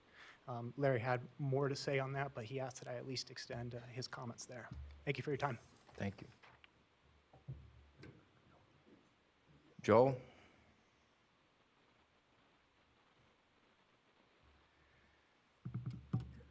Mr. Chairman, members of the commission, sorry I had to wear my camo in here, but I've been trapping today out in the rose bushes and my arms look like they've been fought with a lion. So anyway, I came to support Jonathan on what he just said. Houndsmen and trappers are the main targets of cultural bigotry. We're the ones that catch it. I've been dealing with it for decades. Lately, it's ramped up though. I get harassing calls almost every week, death threats, gonna beat me up. You know, I don't have a family at home anymore, so they can't threaten my family, and I just tell them if they wanna make an appointment, I'll be happy to give them my address, come on out.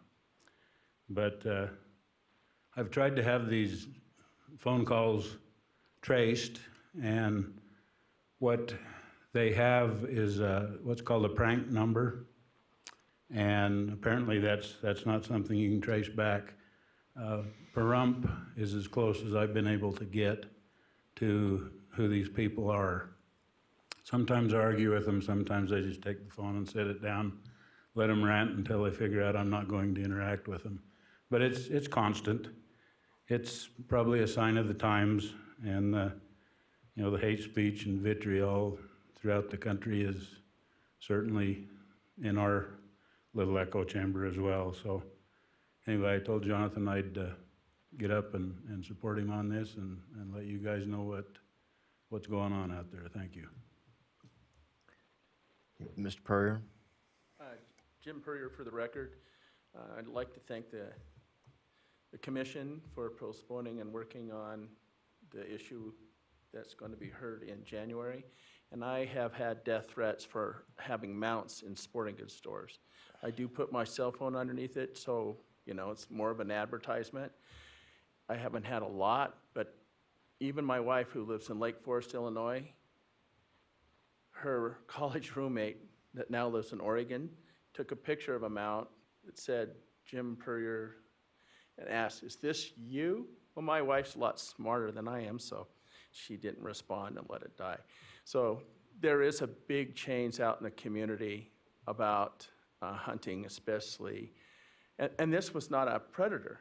This was just, you know, something else. And anyway, I think there's a lot of ways to skin that cat on the sellable and just a regular list or a sellable list. And I'd like to offer my help to Tony Wasley that if you need any suggestions, I'd like to, you know, and Tony's been very open. Sit down, come up and hash out some ideas, and he can take a few and throw a lot of them away. And the other thing I'd like to ask for Mr. Woodbury, when I put in a request for the list, Mr. Rob was kind enough to get back to me and said, the AG's office said this is it. And I said, can I have a copy of the opinion? And they said, they don't give written opinions, they just give it over the phone. Is that true? I mean, could you address that to the public? And thank you so much for your time. Thank you. The AG's office certainly gives written opinions in certain circumstances, but not all the advice we give to agencies are written opinions. If I were to ask, no. Could you ask for a written opinion on a? On an opinion as a citizen. You can request an AGO opinion on certain topics. The AGO's website would have information on how to submit a request. Any further public comment in Reno?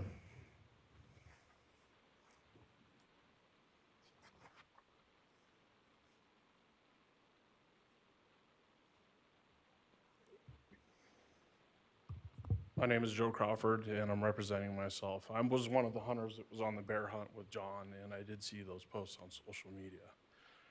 I'm here to support him, and I want you guys to know, John did not deserve that. He is a good man. He's a good family man. He does not deserve death threats over the internet. One of the posts that we have read recently as well, there's a team of 3 of us that go out and we hunt bears. We know the responsibilities that we have to do when we're out there. We realize that it's unpopular and it's a hot button topic, hunting bears, but that is uncalled for.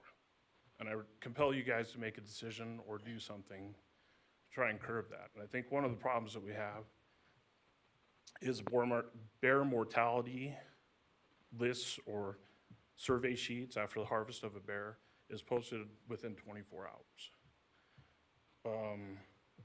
We had a bear advocate. Sorry, that's the only way I know how to term it. But he posted himself up right in the middle of the bear hunt. There was no problems per se, but I think that leads to an opportunity for potential problems, and I think that needs to be resolved. I'm not saying that the bear mortality lists shouldn't be posted, but they should be posted after the bear hunt's done, and I think that would solve a lot of the problems. Thank you. Thank you. Any other public comment in Reno? Seeing none, will be stand adjourned until 8:30 tomorrow morning.